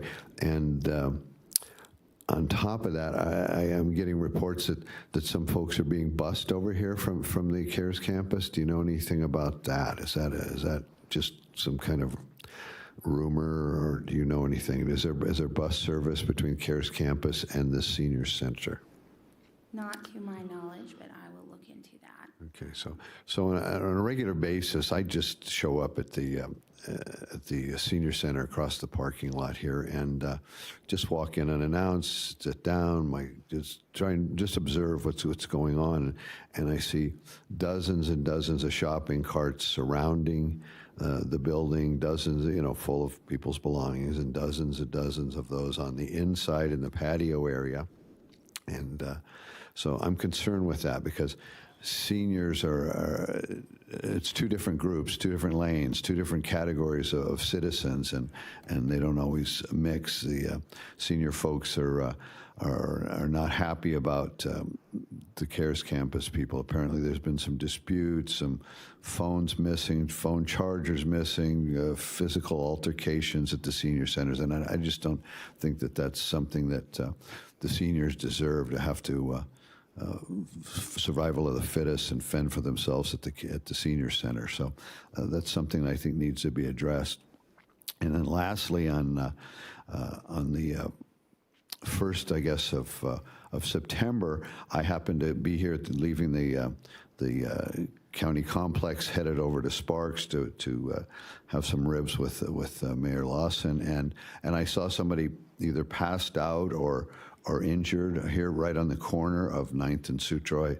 I took a picture of that person and sent it off to Manager Brown to report that, the public, when they don't realize that the bus stop isn't really county property, and when they see somebody passed out or laying there, they're not sure what's taking place. I look across the street, parents are picking up their kids from school, the kids are seeing this, and I was concerned about somebody laying there in bad shape. And I find out later, I believe it's the same person I took a picture of passed away that day.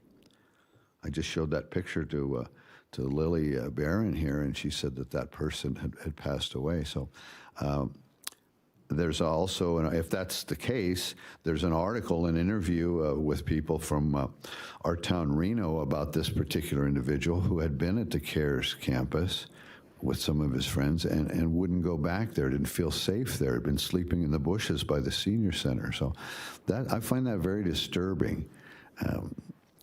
Somebody that, ends up passing away because they're afraid to go there. So I think that, the kind words you get from the other electeds up here, I think there needs to be somebody figure out exactly, when I continue to hear this on a regular basis, that people are afraid to go there, what exactly are they afraid of? I mean, what can we do to remedy that? What we can do to make that more welcoming, where people aren't afraid to go to probably one of the most costly programs in the local county government.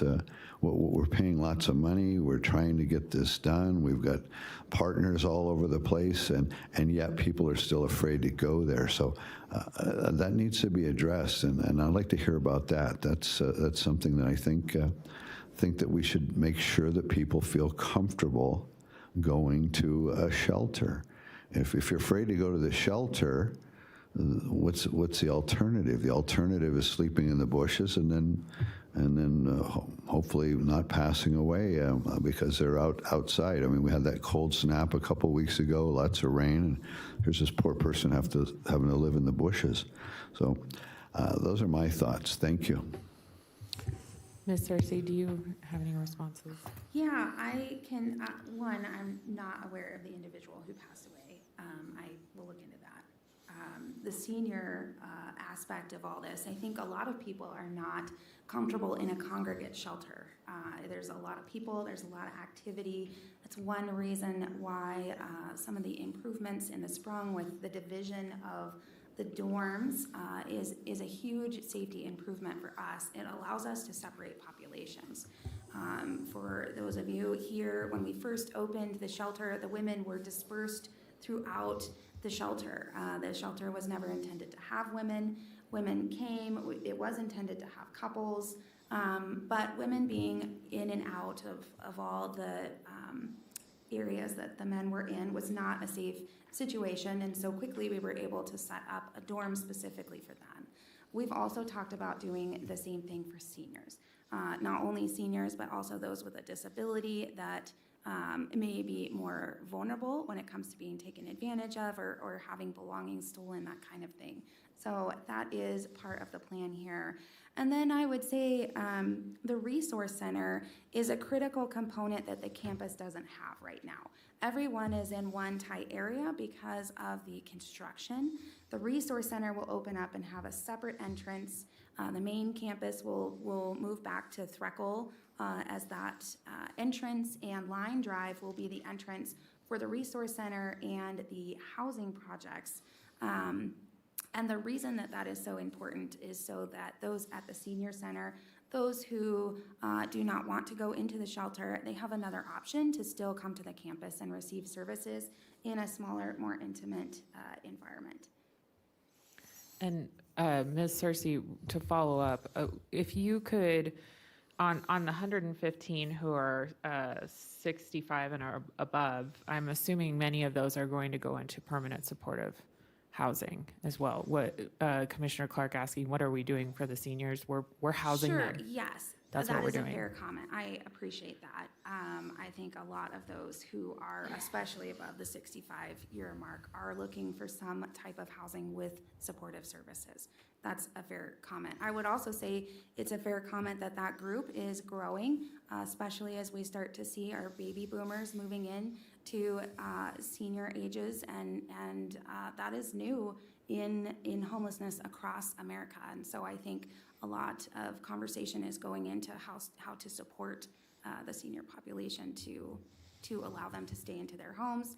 You know, a lot of times two people are living together, you lose a spouse, now you can't afford your rent, that kind of thing. So that work is also being done. How do we identify who those individuals are and keep them housed? And our senior center is for all seniors, Yes. regardless of your income level. So folks may be houseless that use our senior center. Councilman Dare. Yes, and I want to reiterate what you just said as well. But I first want to say that I think the conversation about if somebody says they're fearful of going there, I don't question that there's a wisdom of knowing us keeping track of that. And there's a lot of combination, and I think you mentioned part of it. Some of it are things we'll never know. I do think it's, just for the record, it's very sad to hear anybody passed away anywhere, but there's no way that can be tying that to something that happened at CARES campus is unfair and should not be a part of that conversation, in my opinion. The part though that I'm a little concerned, and I just say at large because what's set up here, if we don't say something back, will represent me, and it doesn't. I don't believe we have two categories of citizens, and I actually just don't live that way. Right. I value people, period. And now I can say this: there can be boundaries of how things are function. I don't think carts should be. I mean, I wouldn't want that around our city. We wouldn't want that around the city hall. There has to be a balance, a way to do that. But I do agree that this place over here is for all seniors, for our community. I can say that because I understand this is the county commission area. However, our taxes from our city, we are in the county, go there as well, and all of my citizens of Sparks or Reno get to go there. I don't have any problem with there being boundaries, or maybe there needs to be a security, or maybe there needs to be some other answers that need to be there, but I would not We want to. just got security at the senior center. so Thank you. that- I just wouldn't want anybody out there to feel like they're not welcome there, because I would say I would have a problem on that end if that was the case, because I don't believe that's true.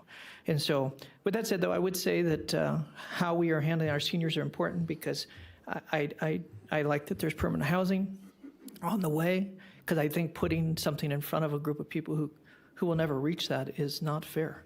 That does not work. And I do just at large want to say that I said we do have what I would call is just citizens. We care and we value for our citizens, period. Thank you. Thank you. Madam Chair. Yes, Commissioner Clark. Thank you. Thank you, Madam Chair.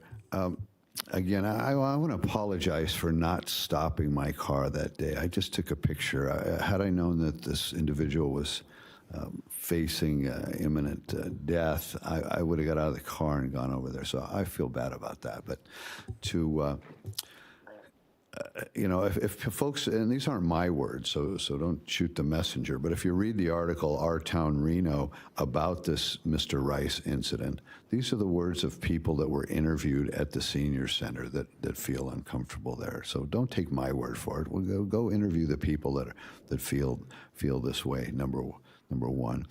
Number two, as I've taken a tour of the senior center down in Carson City, they don't allow carts in there. So they understand that there's other resources. And the way they handle it, quite simply, is they say there are other resources available, which this county has available as well, and they send the folks there to get the services they need. And then they don't bar anybody from that center. They just don't allow carts. They just don't allow people that need a shower to come in there, because the whole idea of a senior center is the seniors, and all seniors should be welcome, but all seniors should be welcome and feel comfortable, and not a certain group show up and make other people feel uncomfortable. So that's my point. I'm going to tour the Douglas County Senior Center. I understand that they do things the same way there. So, here's Carson City has figured out how to serve all seniors and yet keep whatever. We have no idea what's in those shopping carts. Some of the people, you walk over there today and ask people, and they're going to tell you that the carts smell. So that's the issue, is making sure everyone, to Mr. Dare's point, make sure everyone's included and feels comfortable there. We can't have one segment making other people feel uncomfortable. And it wouldn't be a unique situation for our county to follow the lead. And I've got a tour with some of the folks that work in your department now. They're going to go down with me to Carson City, and then we're going to go to Douglas County, and we're going to find how other counties are doing things and see if we can learn something from some of the smaller counties that seem to have better outcomes and a lot smaller budget, by the way. So that's my point. I feel sorry I didn't stop and help this man instead of just taking a picture.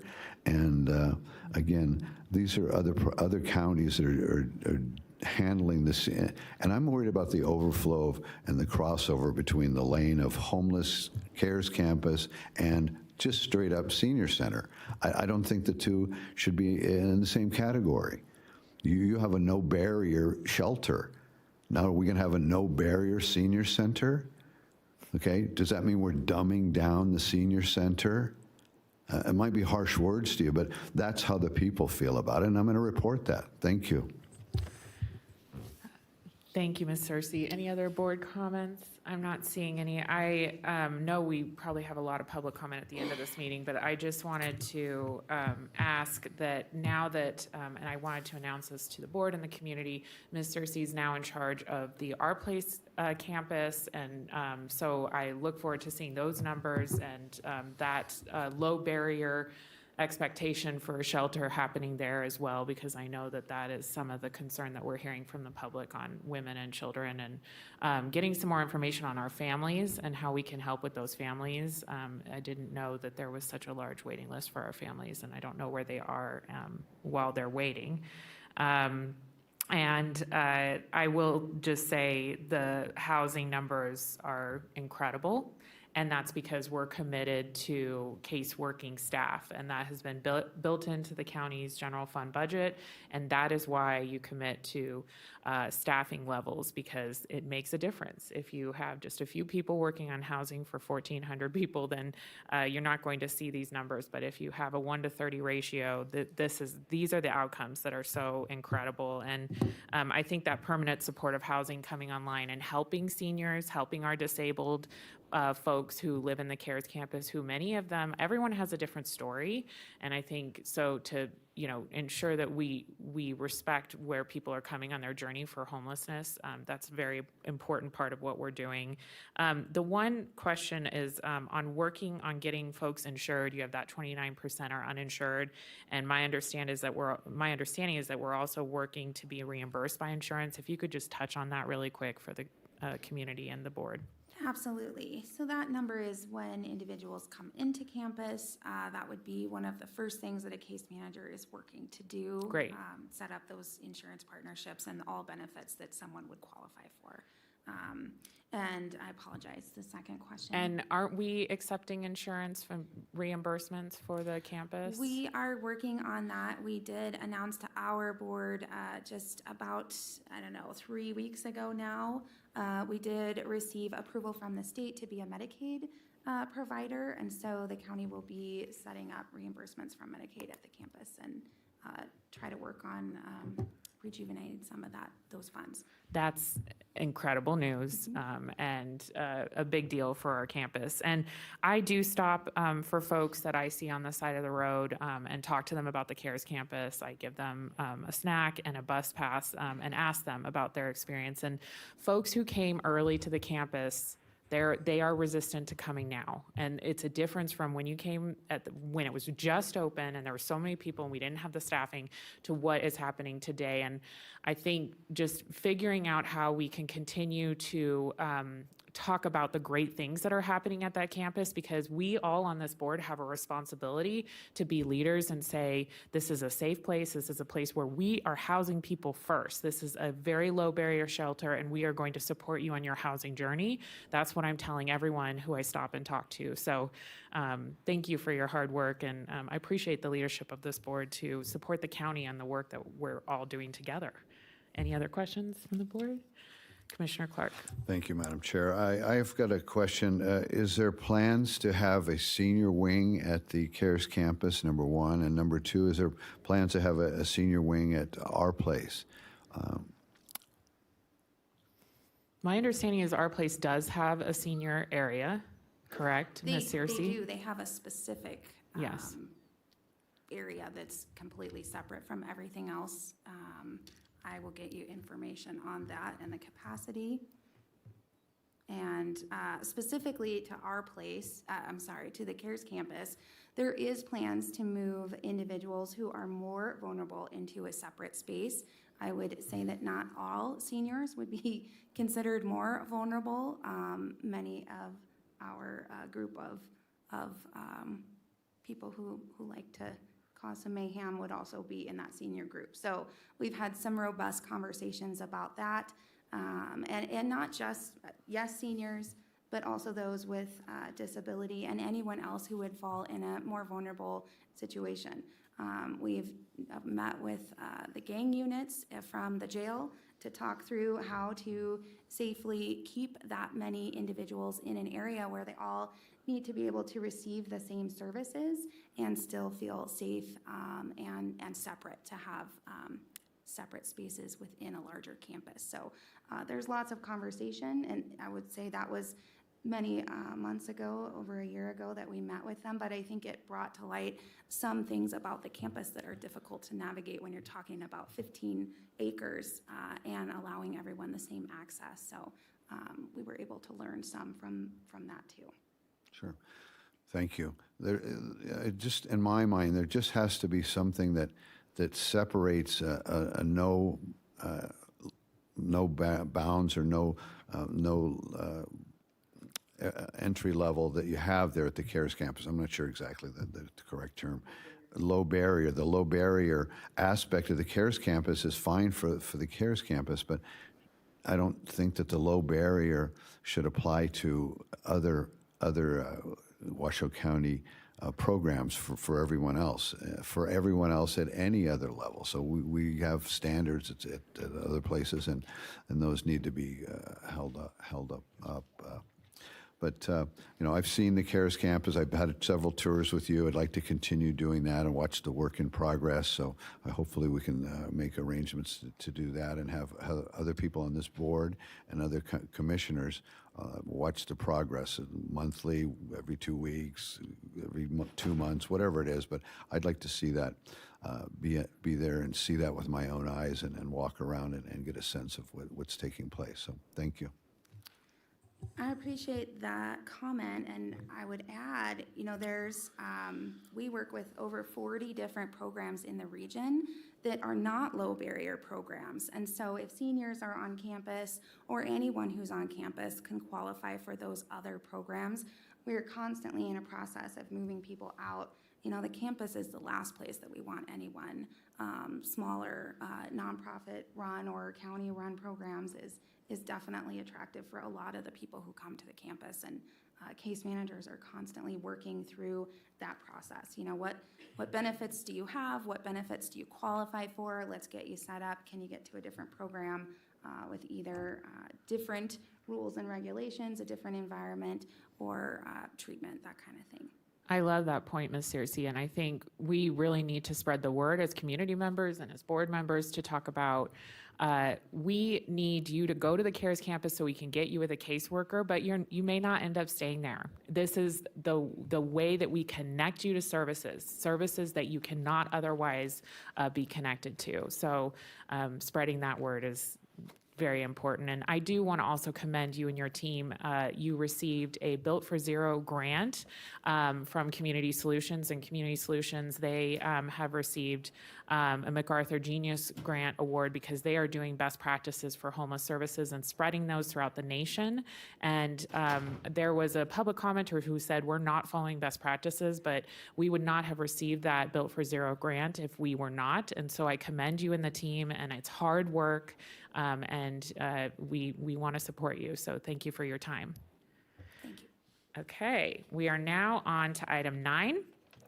Discussion and possible action to amend Community Homeless Advisory Board CHAB bylaws.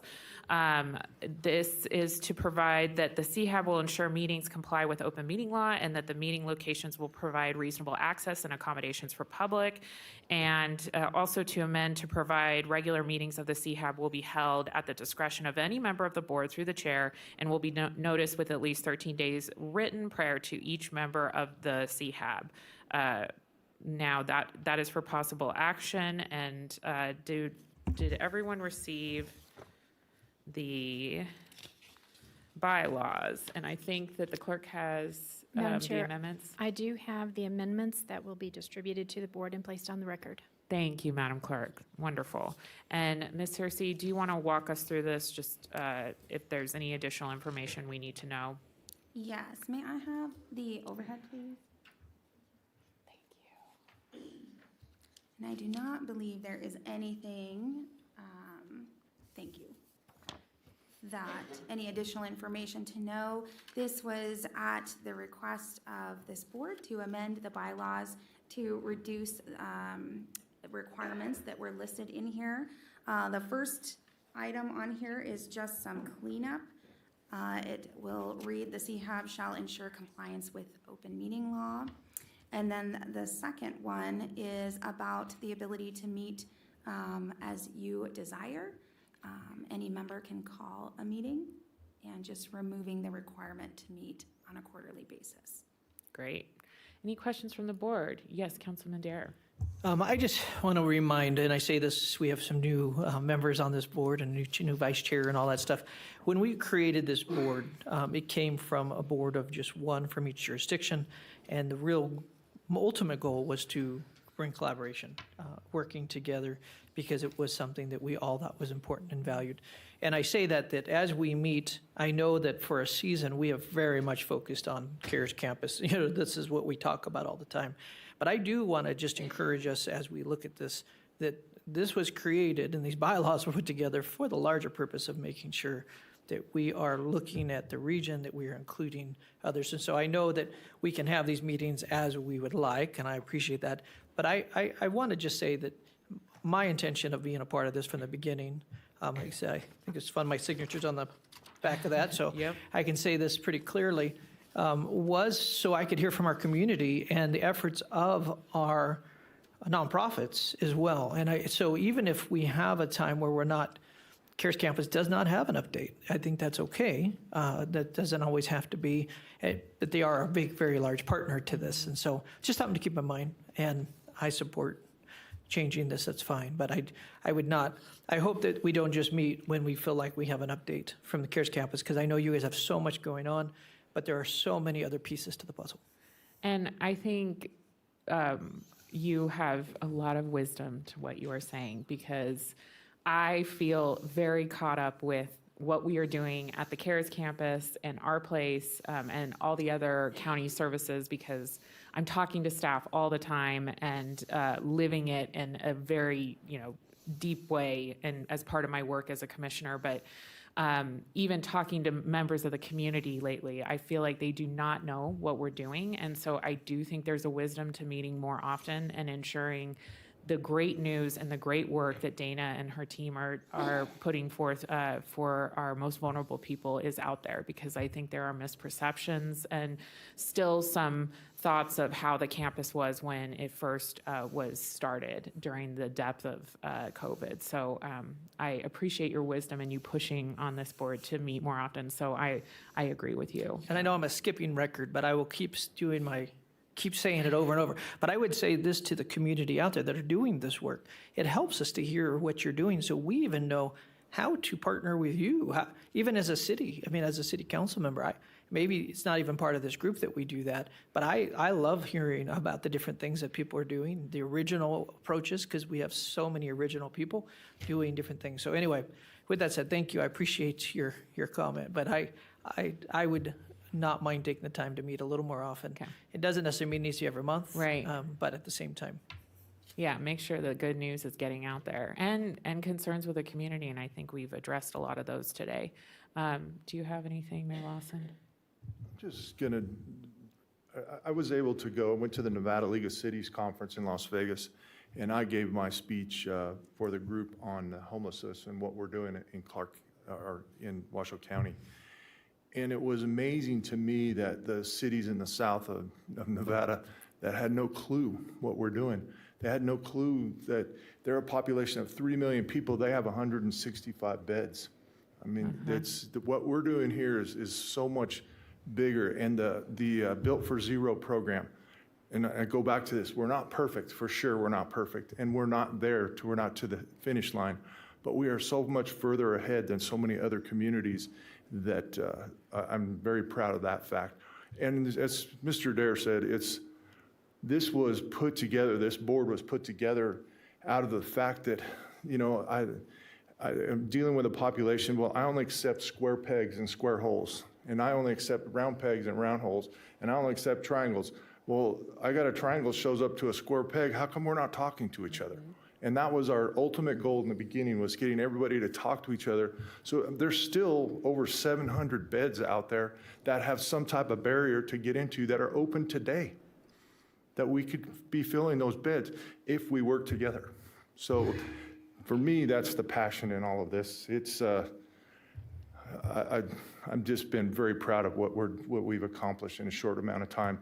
But I'm more proud that the community's come together and we've started to break down those silos. So let's just keep it up, and we'll meet as often as you like, Madam Chair, and we'll continue to do good work.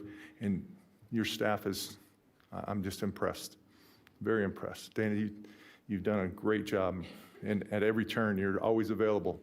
And whenever I need a tour or want to talk about something, I needed presentation materials for my speech in Las Vegas. Your staff stepped up and provided that for me. So I love the partnership here, and I love what we're doing in this particular arena. Thank you, Mr. Mayor. I'm looking now to Kathleen. Okay, and do you have anything? All right. I'm now looking, Madam Clerk, do we have public comment on this particular item? Not on this item, no. Okay, thank you. I am now looking for a motion on the changes to the bylaws. I move to approve the changes to the bylaws as stated. Thank you, Councilman Dare. Second. Thank you, Mayor Lawson. Any questions on the motion? Seeing none, all those in favor, please say aye. Aye. Any opposed, please say nay. Hearing none, that passes unanimously. Okay, we are now going to board member announcements, reports, updates to include requests for future board agenda items. This is item 10, and I will start on the right. Mr. Martinez, Councilman Martinez. Nothing for me, Madam Chair. Thank you Okay. so much. Okay, Vice Chair Taylor. Nothing for me, Madam Mayor. Okay, do you have anything?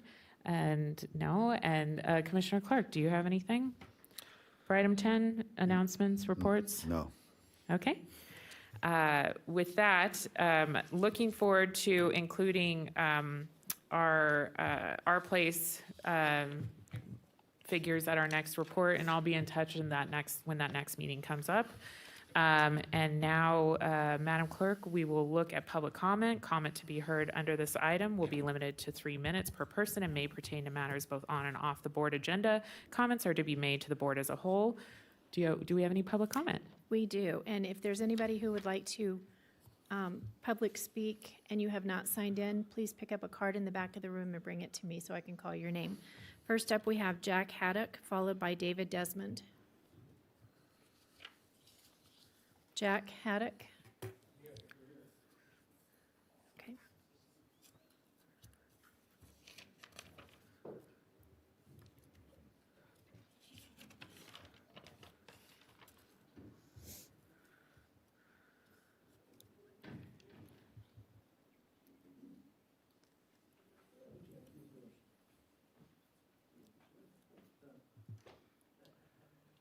My name is Jack Haddock.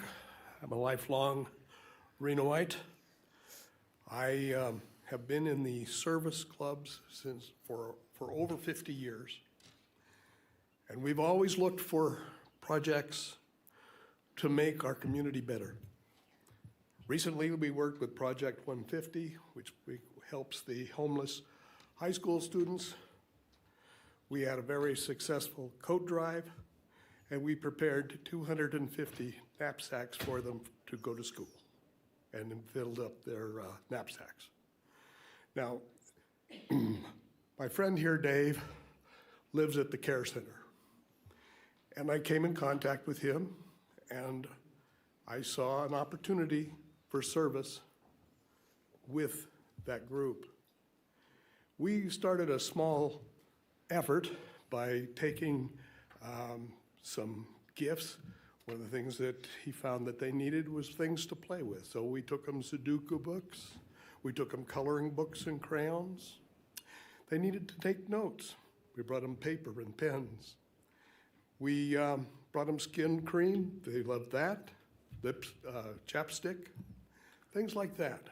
She watched the women, we focused on the women, and he watched them cry when they would get their little gifts. But nonetheless, the point being that I was looking for the contact with Project 150. Of course, they have a director. She told me what they needed. We went and got it for them. Now, I believe that I have found somebody that I can talk to, and I have not, in all of our projects over the 50 years I've been a member of different clubs, we didn't work with government entities. We don't want to step on anybody's toes, but we'd love to provide support to what you're talking about. I heard that you said some churches wanted to be involved. I have found no other service club that has explored this possibility, but I'm willing to explore it, and I hope that I can find a contact to give them some of the ideas of like a game truck. We could deliver games on Game Wednesday or something like that. Any different types of service. Anyway, I appreciate the opportunity to take this time to speak to you. I hope you can utilize what I'm offering. Thank you. Thank you, Mr. Haddock. And I think Dana will come and speak to you before you leave today. Thank you so much for supporting. I don't know whether you're going to let Dave have the card in. Yes, Yes. absolutely. David Desmond is up next.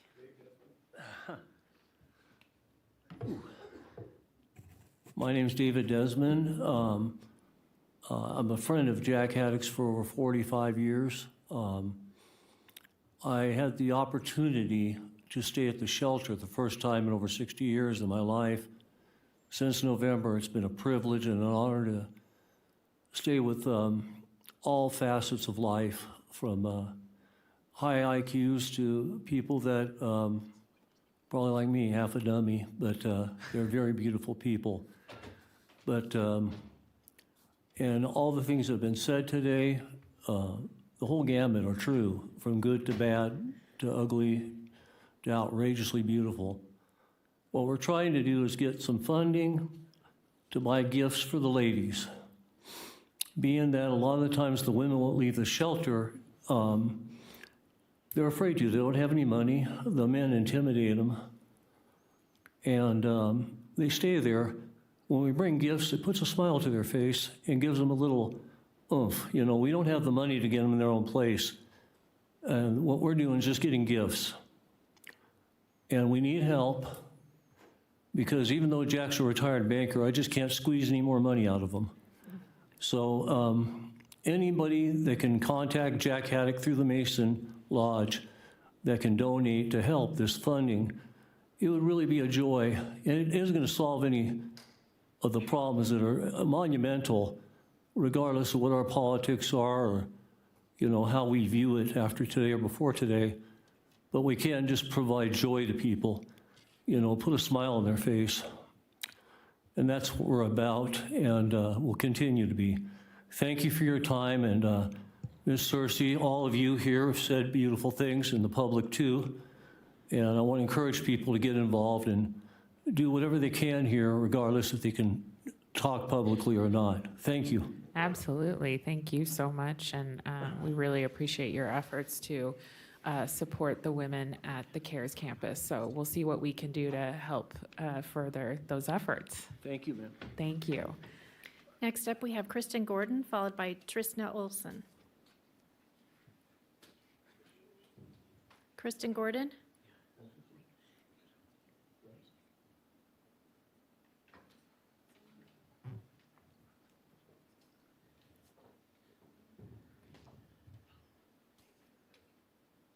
Kristen Gordon?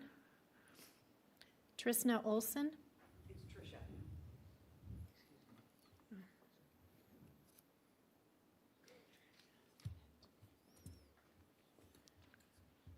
Hi, good morning to you all. So my name is Tricia Olson. I've been a resident of the 4th Street shelter for about 2 months now. Your representative for the CARES campus makes it sound like it's all sunshine and rainbows, but it's not. The staff needs to be more educated, compassionate, and accommodating, especially to those who work and need to get out of there. I challenge all of you on the board to spend a week there undercover, and then you will really see what it is like. No offense to Scott. Also, I think the budget needs to be well spent on educating the staff and maybe hiring people that can help with a rehabilitation, job skills, and individual attention. I guess that's about it, yeah. There needs to be a change in staff. And again, I challenge all of you on the board to spend a week there, and you'll see what it's really like. We are already oppressed and depressed, and the fact that we get yelled at, there's no coffee, the food is very unnutritional, is an issue. That's all I have to say. Thank you, Ms. Olson. Yeah, we we'll see. appreciate the feedback. Sure. Thank you for your time. Absolutely. Christine Acuna, followed by Steve Burdick.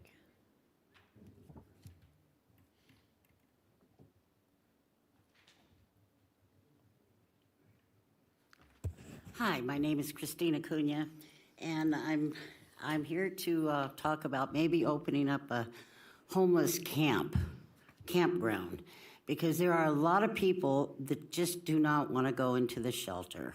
And they want to stay outside and dirty up the streets, do drugs and drink and steal and cause a lot of problems outside of the campus. So I really feel strongly that if we were to open up a camp, a homeless campground about 20 miles out of town, and if these people get picked up, they're taken out there and maybe have to stay for a month, that would be one way for us to hopefully they will get back on track because they won't have access to their booze and their drugs and casinos, and it might help them out because these people are just not getting it. They dirty up the streets, the trash is all over the place, the bus stops, I mean, people are afraid to go to the bus stops.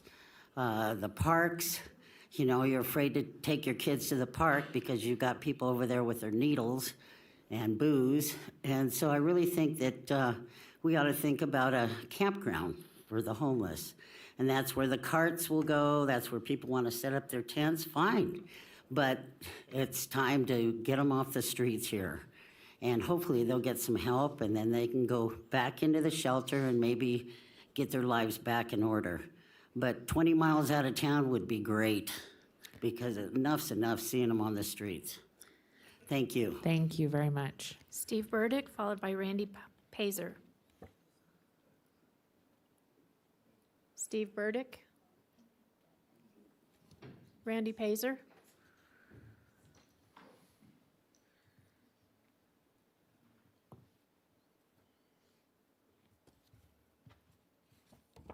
Hi, I'm Randy Pizer. There is a new encampment that we just found yesterday up on Rattlesnake Hill. Like to go up there and walk our dogs, and way out there in the middle of nowhere, in the middle of Rattlesnake Hill, there's a new encampment. There's a new encampment that started up in my neighborhood, which never had encampments before, and I'm just 2 doors down from Mariposa School. And so we've got little kids walking, and there's like a mattress in a ditch. You can't see it from the road, but the little kids are seeing it passing by, and it's right across the street from my house. And there's more garbage. There are big fields in that area. It's around Model and Glen, Kathy, those streets in there. And there's fields, and so there's encampments in there. There's a ton of trash, and there never was before. Also, Commissioner Clark, I used to be the liaison for the frail elderly for the City of Pacifica's Senior Center. And what I saw was that seniors who are, like I'm 67 now, I would qualify, but not for frail elderly. And they were separated. They were in separate buildings and separate parts of the city of Pacifica, California, where I worked. And people who are relatively well seniors, you know, they don't want to be with homeless people. They just don't. I wouldn't want to be. Years ago, I used to just make food and give it out to homeless people in San Francisco. I would just drive in, and I realized when I had something to give, I felt no fear. But I don't have something to give now, and I feel afraid. And I feel fear for the little kids walking in my neighborhood, going to school and coming back from school. Thank you.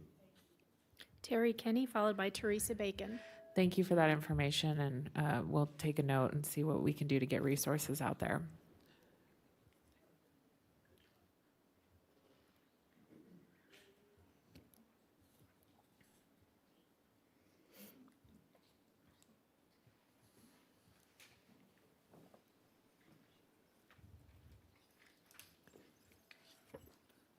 Hello, my name is Terry Kenny, and I've never been a public speaker, so thank you for listening.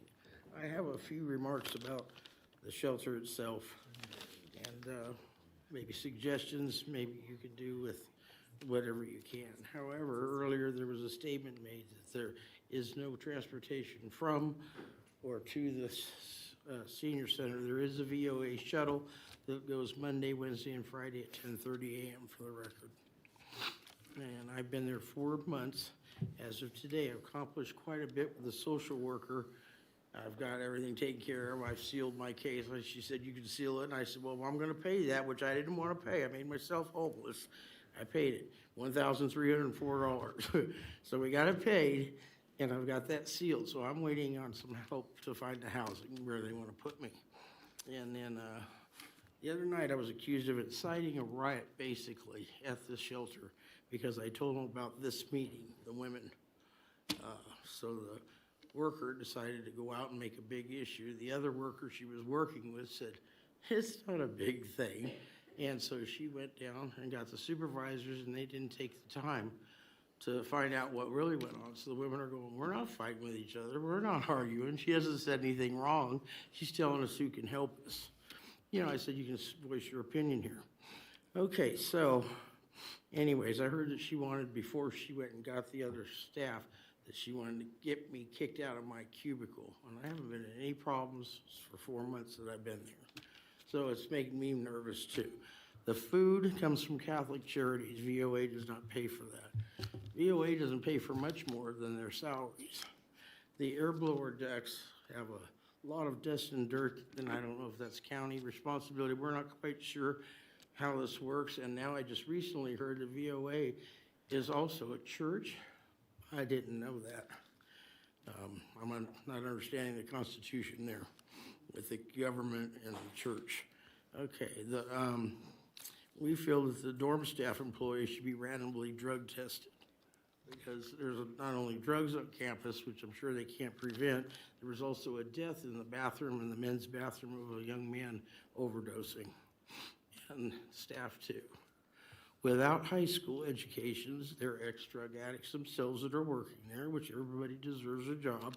Alcoholics themselves, some of them are living in low-income housing themselves, but they do yell a lot of obscenities and use a lot of foul language on a daily basis. And they're threatening to throw the women out of the property because they're stating that we are, we're privileged to be there because it's a men's-only shelter. There's only 56 women there. She goes, well, it was 98, the same one that did this. She goes, you weren't here then? Thank you, Ms. Kenny. I appreciate that information, and we'll have staff confirm with you on some of these things. Okay, thank you so much, and good luck with the housing journey. Next up, we have Teresa Bacon, followed by Penny Brock.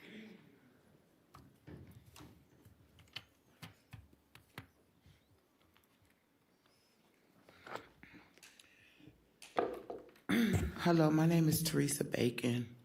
It's a long story how I got here in Reno, but I'm far away from home. I don't know what God's plan was, but I know now that I'm here to make enlightenment on what's going on in your homeless campus. I also was offended of you two ladies laughing while this meeting was going on, because it's not a laughing matter that people are on drugs and on the street. It's going to be dirty because they have no other mental capability of taking care of themselves, not alone the city. In this campus, I believe that there is an area where you all could have had an AA, CA, or NA counseling. There's people that would do it for free because that's part of their you know what I'm saying, recovery. I was going to work. I work at Walmart one morning. This was Friday, and I was attacked by a man and his woman that's lived in the care campus. The police came, and they didn't want to do paperwork, so they said, you wanted to make a report, I'm gonna take both of y'all to jail. So I just said, I gotta go to work. I cannot afford, I just started working there. And this same man, the next day, stabbed a man in the neck, in the stomach. That could have been me. I think that it's a beautiful program, the way your structure of the buildings are. I know you guys don't really know what's going on in there, and I do not blame any one of y'all. But like the one lady said, you just got to go in there one day, just send somebody undercover or something, because I know I'm going to make it out of there. I have a bachelor's degree in social work. I'm under Dr. Christopher Mallett from Cleveland State University. He is now over the whole social work department. And what I see, you keeping the mental health and the physical people that have physical care, they should not be housed together at all. That is so wrong. The staffing needs to be trained. I was in the bathroom, which is connected to the man's bathroom, and a man died in there. I have anxiety. I lost a son in a car accident. And I have very bad anxiety, and they did not try to assist this man. And this just happened a couple of weeks ago. Another man OD'd, and a young lady came and saved his life. He turned blue and everything. This is a dangerous spot. I think you guys should train these people that's watching God's children. You got to do something about it, because God's wrath will come to you. I'm a true believer in God, and he's going to come. Thank you, Ms. Bacon. And he's going to deal with it. Penny Brock, followed by Donald Young III. Yeah, the overhead, please. It's up.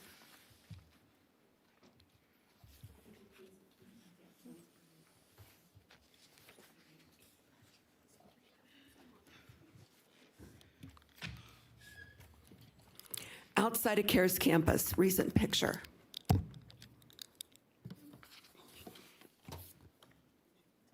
You're getting a handout of this top sheet. This is from your own website. We have a total of 3284 beds in our community for housing those experiencing homelessness at the CARES campus. For August 23, there were 1,079 experiencing homelessness. We're led to believe the numbers are much bigger. This comes from your own website. Served by the homeless industrial complex, funded by taxpayers, and raising our taxes. When is enough enough? Fiscal year 24, the homeless indigent will get about $82 million for 1,079 homeless population. We see off the community dashboard the number of homeless actively experiencing homelessness, the monthly data, billed for zero monthly data. There were 1,079 in temporary shelters, 572 living on the streets in vehicles, tents by the river, on the sidewalk. We don't know where to get accurate numbers. We're looking at funding this industrial complex. We had a property tax increase of 8.45%. It's scheduled to go up again next year. Part of the problem, you have seniors being homeless. They can't afford to pay their property taxes. At a meeting, commission meeting, I believe it was in April, we had Mr. and Mrs. Armstrong. Both with their walkers had serious medical issues. They needed help on their property taxes. I don't know if the commission ever helped them or not, but this is what's happening to our senior population and our working families. Raising property taxes. Sales tax has gone up to 8.27%. Washoe gas tax is 43 cents a gallon. The Nevada state gas tax is 24 cents a gallon. South Dakota, which is a no state income tax, Minnehaha County is the largest county. They have 210,000 population. Their fiscal budget is $1.68 million. Washoe County, 480,000 population. Fiscal budget, $1.6 billion. This is outrageous. The taxpayers are paying for all of this. Why does everything keep going up? The budget is way too high. We don't know how the money is really being spent for the homeless population. Listen to the stories we've just heard. The CARES campus is a disaster. Something needs to be done. Donald Young III, followed by Jake Maynard.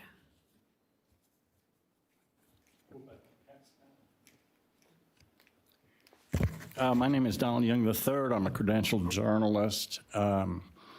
And what I know, this is my first contact with this group. First of all, kudos for everybody that does want to be here, does want to solve this problem. It's It's on everybody's mind. I've been working on it for years. There is no easy answer, but CARES Campus is a positive move, but my street cred comes from approximately 85 non-trivial interviews with homeless people between San Diego, where I did 2 years on a contract, walk down 10th Avenue, which is dense pack homeless. I mean, tent after tent, but it's a different kind of homeless than here. Here in this town, I've interviewed 12 in depth. And the CARES Campus does take some heat, for sure. I know, forget the fact that we don't have ground truth on the state of our population of homeless, in the sense that I don't know what the number of rehabilitatable people is and those that have encountered alcohol first. You know, I've talked to some that were flat crazy and I thought they're about to be run over in traffic. Most have come from places like me, you, or whatever, and things have taken them there, and then they get destroyed. I am a housing first person. There's all sorts of implications to that, but you can't train somebody up to life to then get into housing and build their way back. I have lots of skills. I'm a programmer, inventor, got things going. It's hard for me. I'm sure it's not easy for everybody here. If you're that far down, it's just, it requires real help. We need ground truth as to what we're doing. We need, I had the privilege of working with, it may seem irrelevant, but Admiral Ted Twigg Branch. At the time I worked with him, he had just retired as the commander of the Naval Cyber Warfare Unit.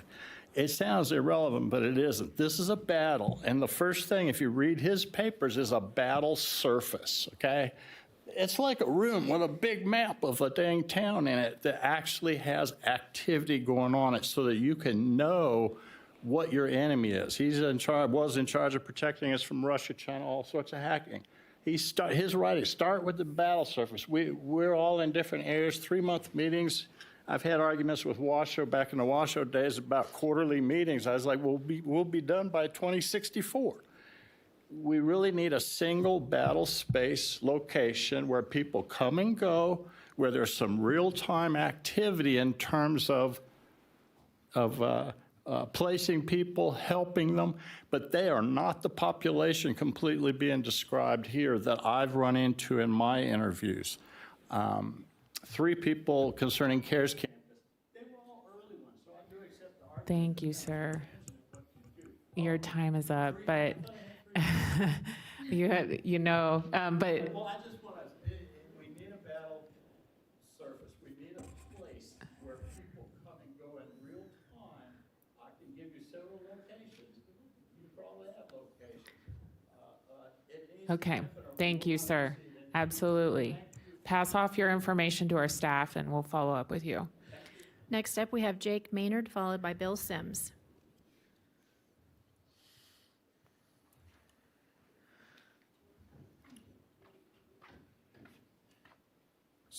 My name is Jake Maynard. So I want to acknowledge that some of the other board members had pushback against some of the comments made today, specifically regarding the senior center. So I want to ask, is this is the Community Homeless Advisory Board? Is the purpose of this board not to advocate for unhoused people? Because those comments implying that there should be more barriers to access for certain services in certain locations, in my mind, goes completely against the whole purpose of this board. Honestly, the whole concern specifically centered on shopping carts comes from a place of bias.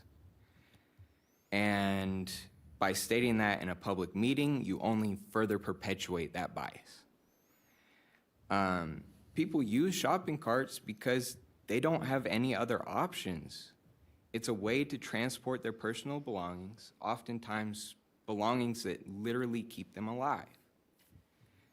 And when people stink, like, how are people supposed to not stink if you want to further deny them access to showers? It just doesn't make sense. Another point in terms of accessibility, you talked about that earlier.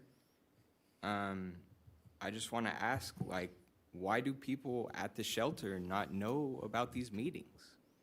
Why isn't there a free and public transportation option directly from the shelter to allow these people to come speak and tell the stories that are so starkly different from the reports you get every time we have these meetings?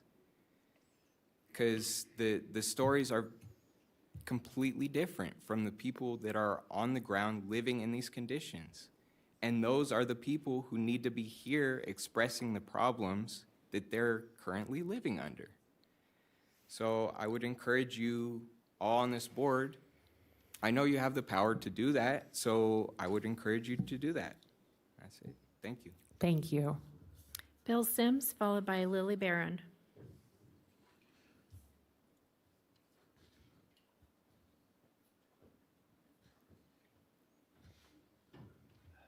Morning, guys. Of course, my name is Bill Sims for the record.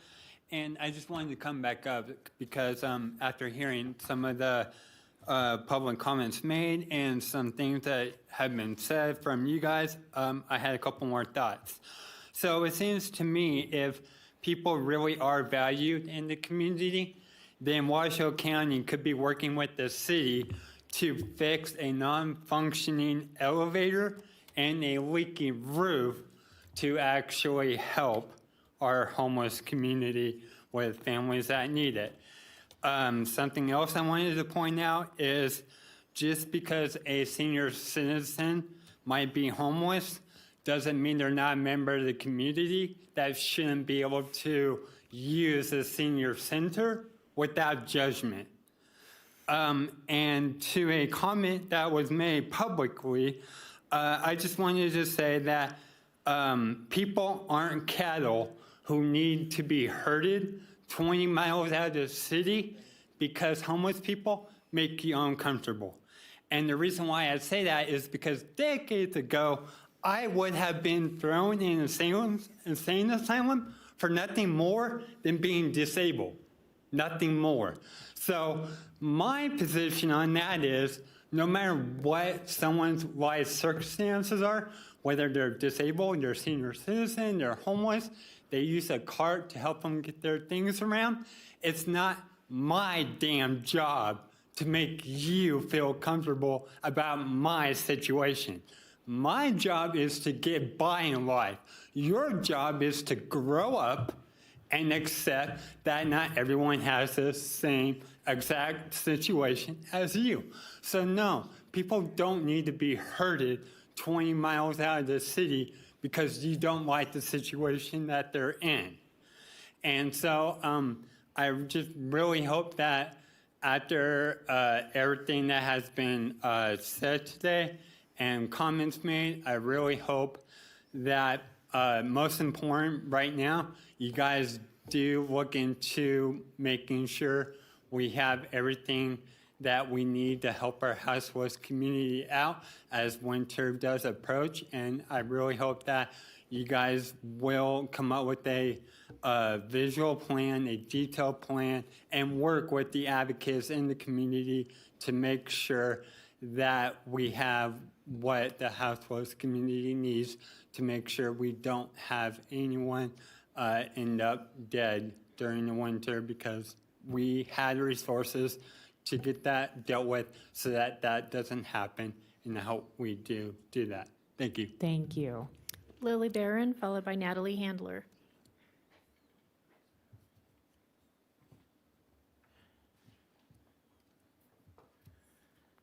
Hi, it's me again, Lily Barron.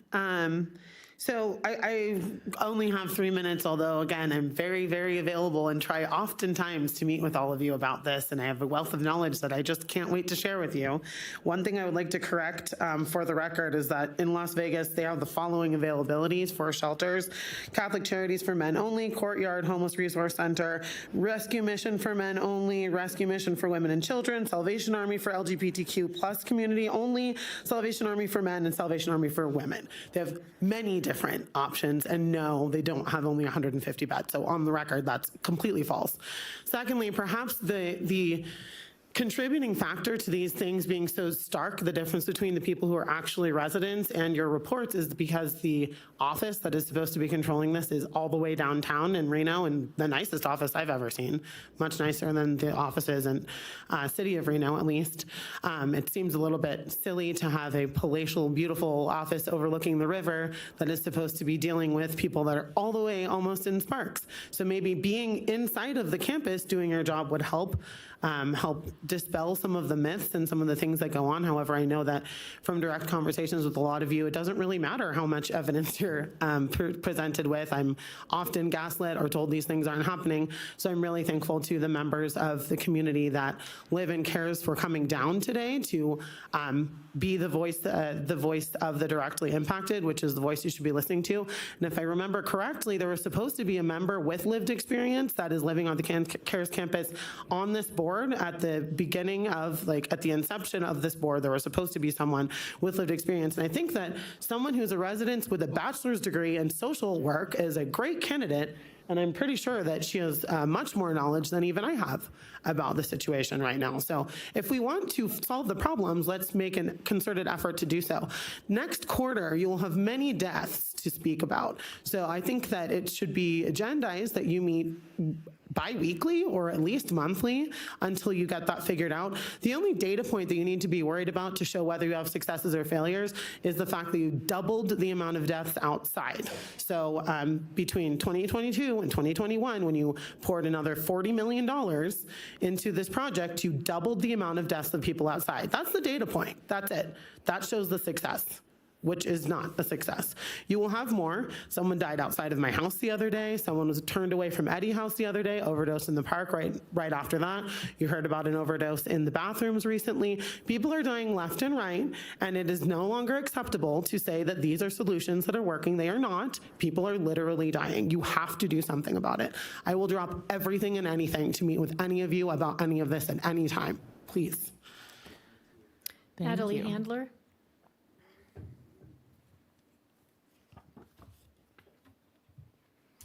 Hello, Natalie Handler again. I just want to touch on a few things I heard you all speak about during the meeting. Record Street, again, so we know 30-plus families are on the waiting list currently without shelter, and there's nowhere for them to go.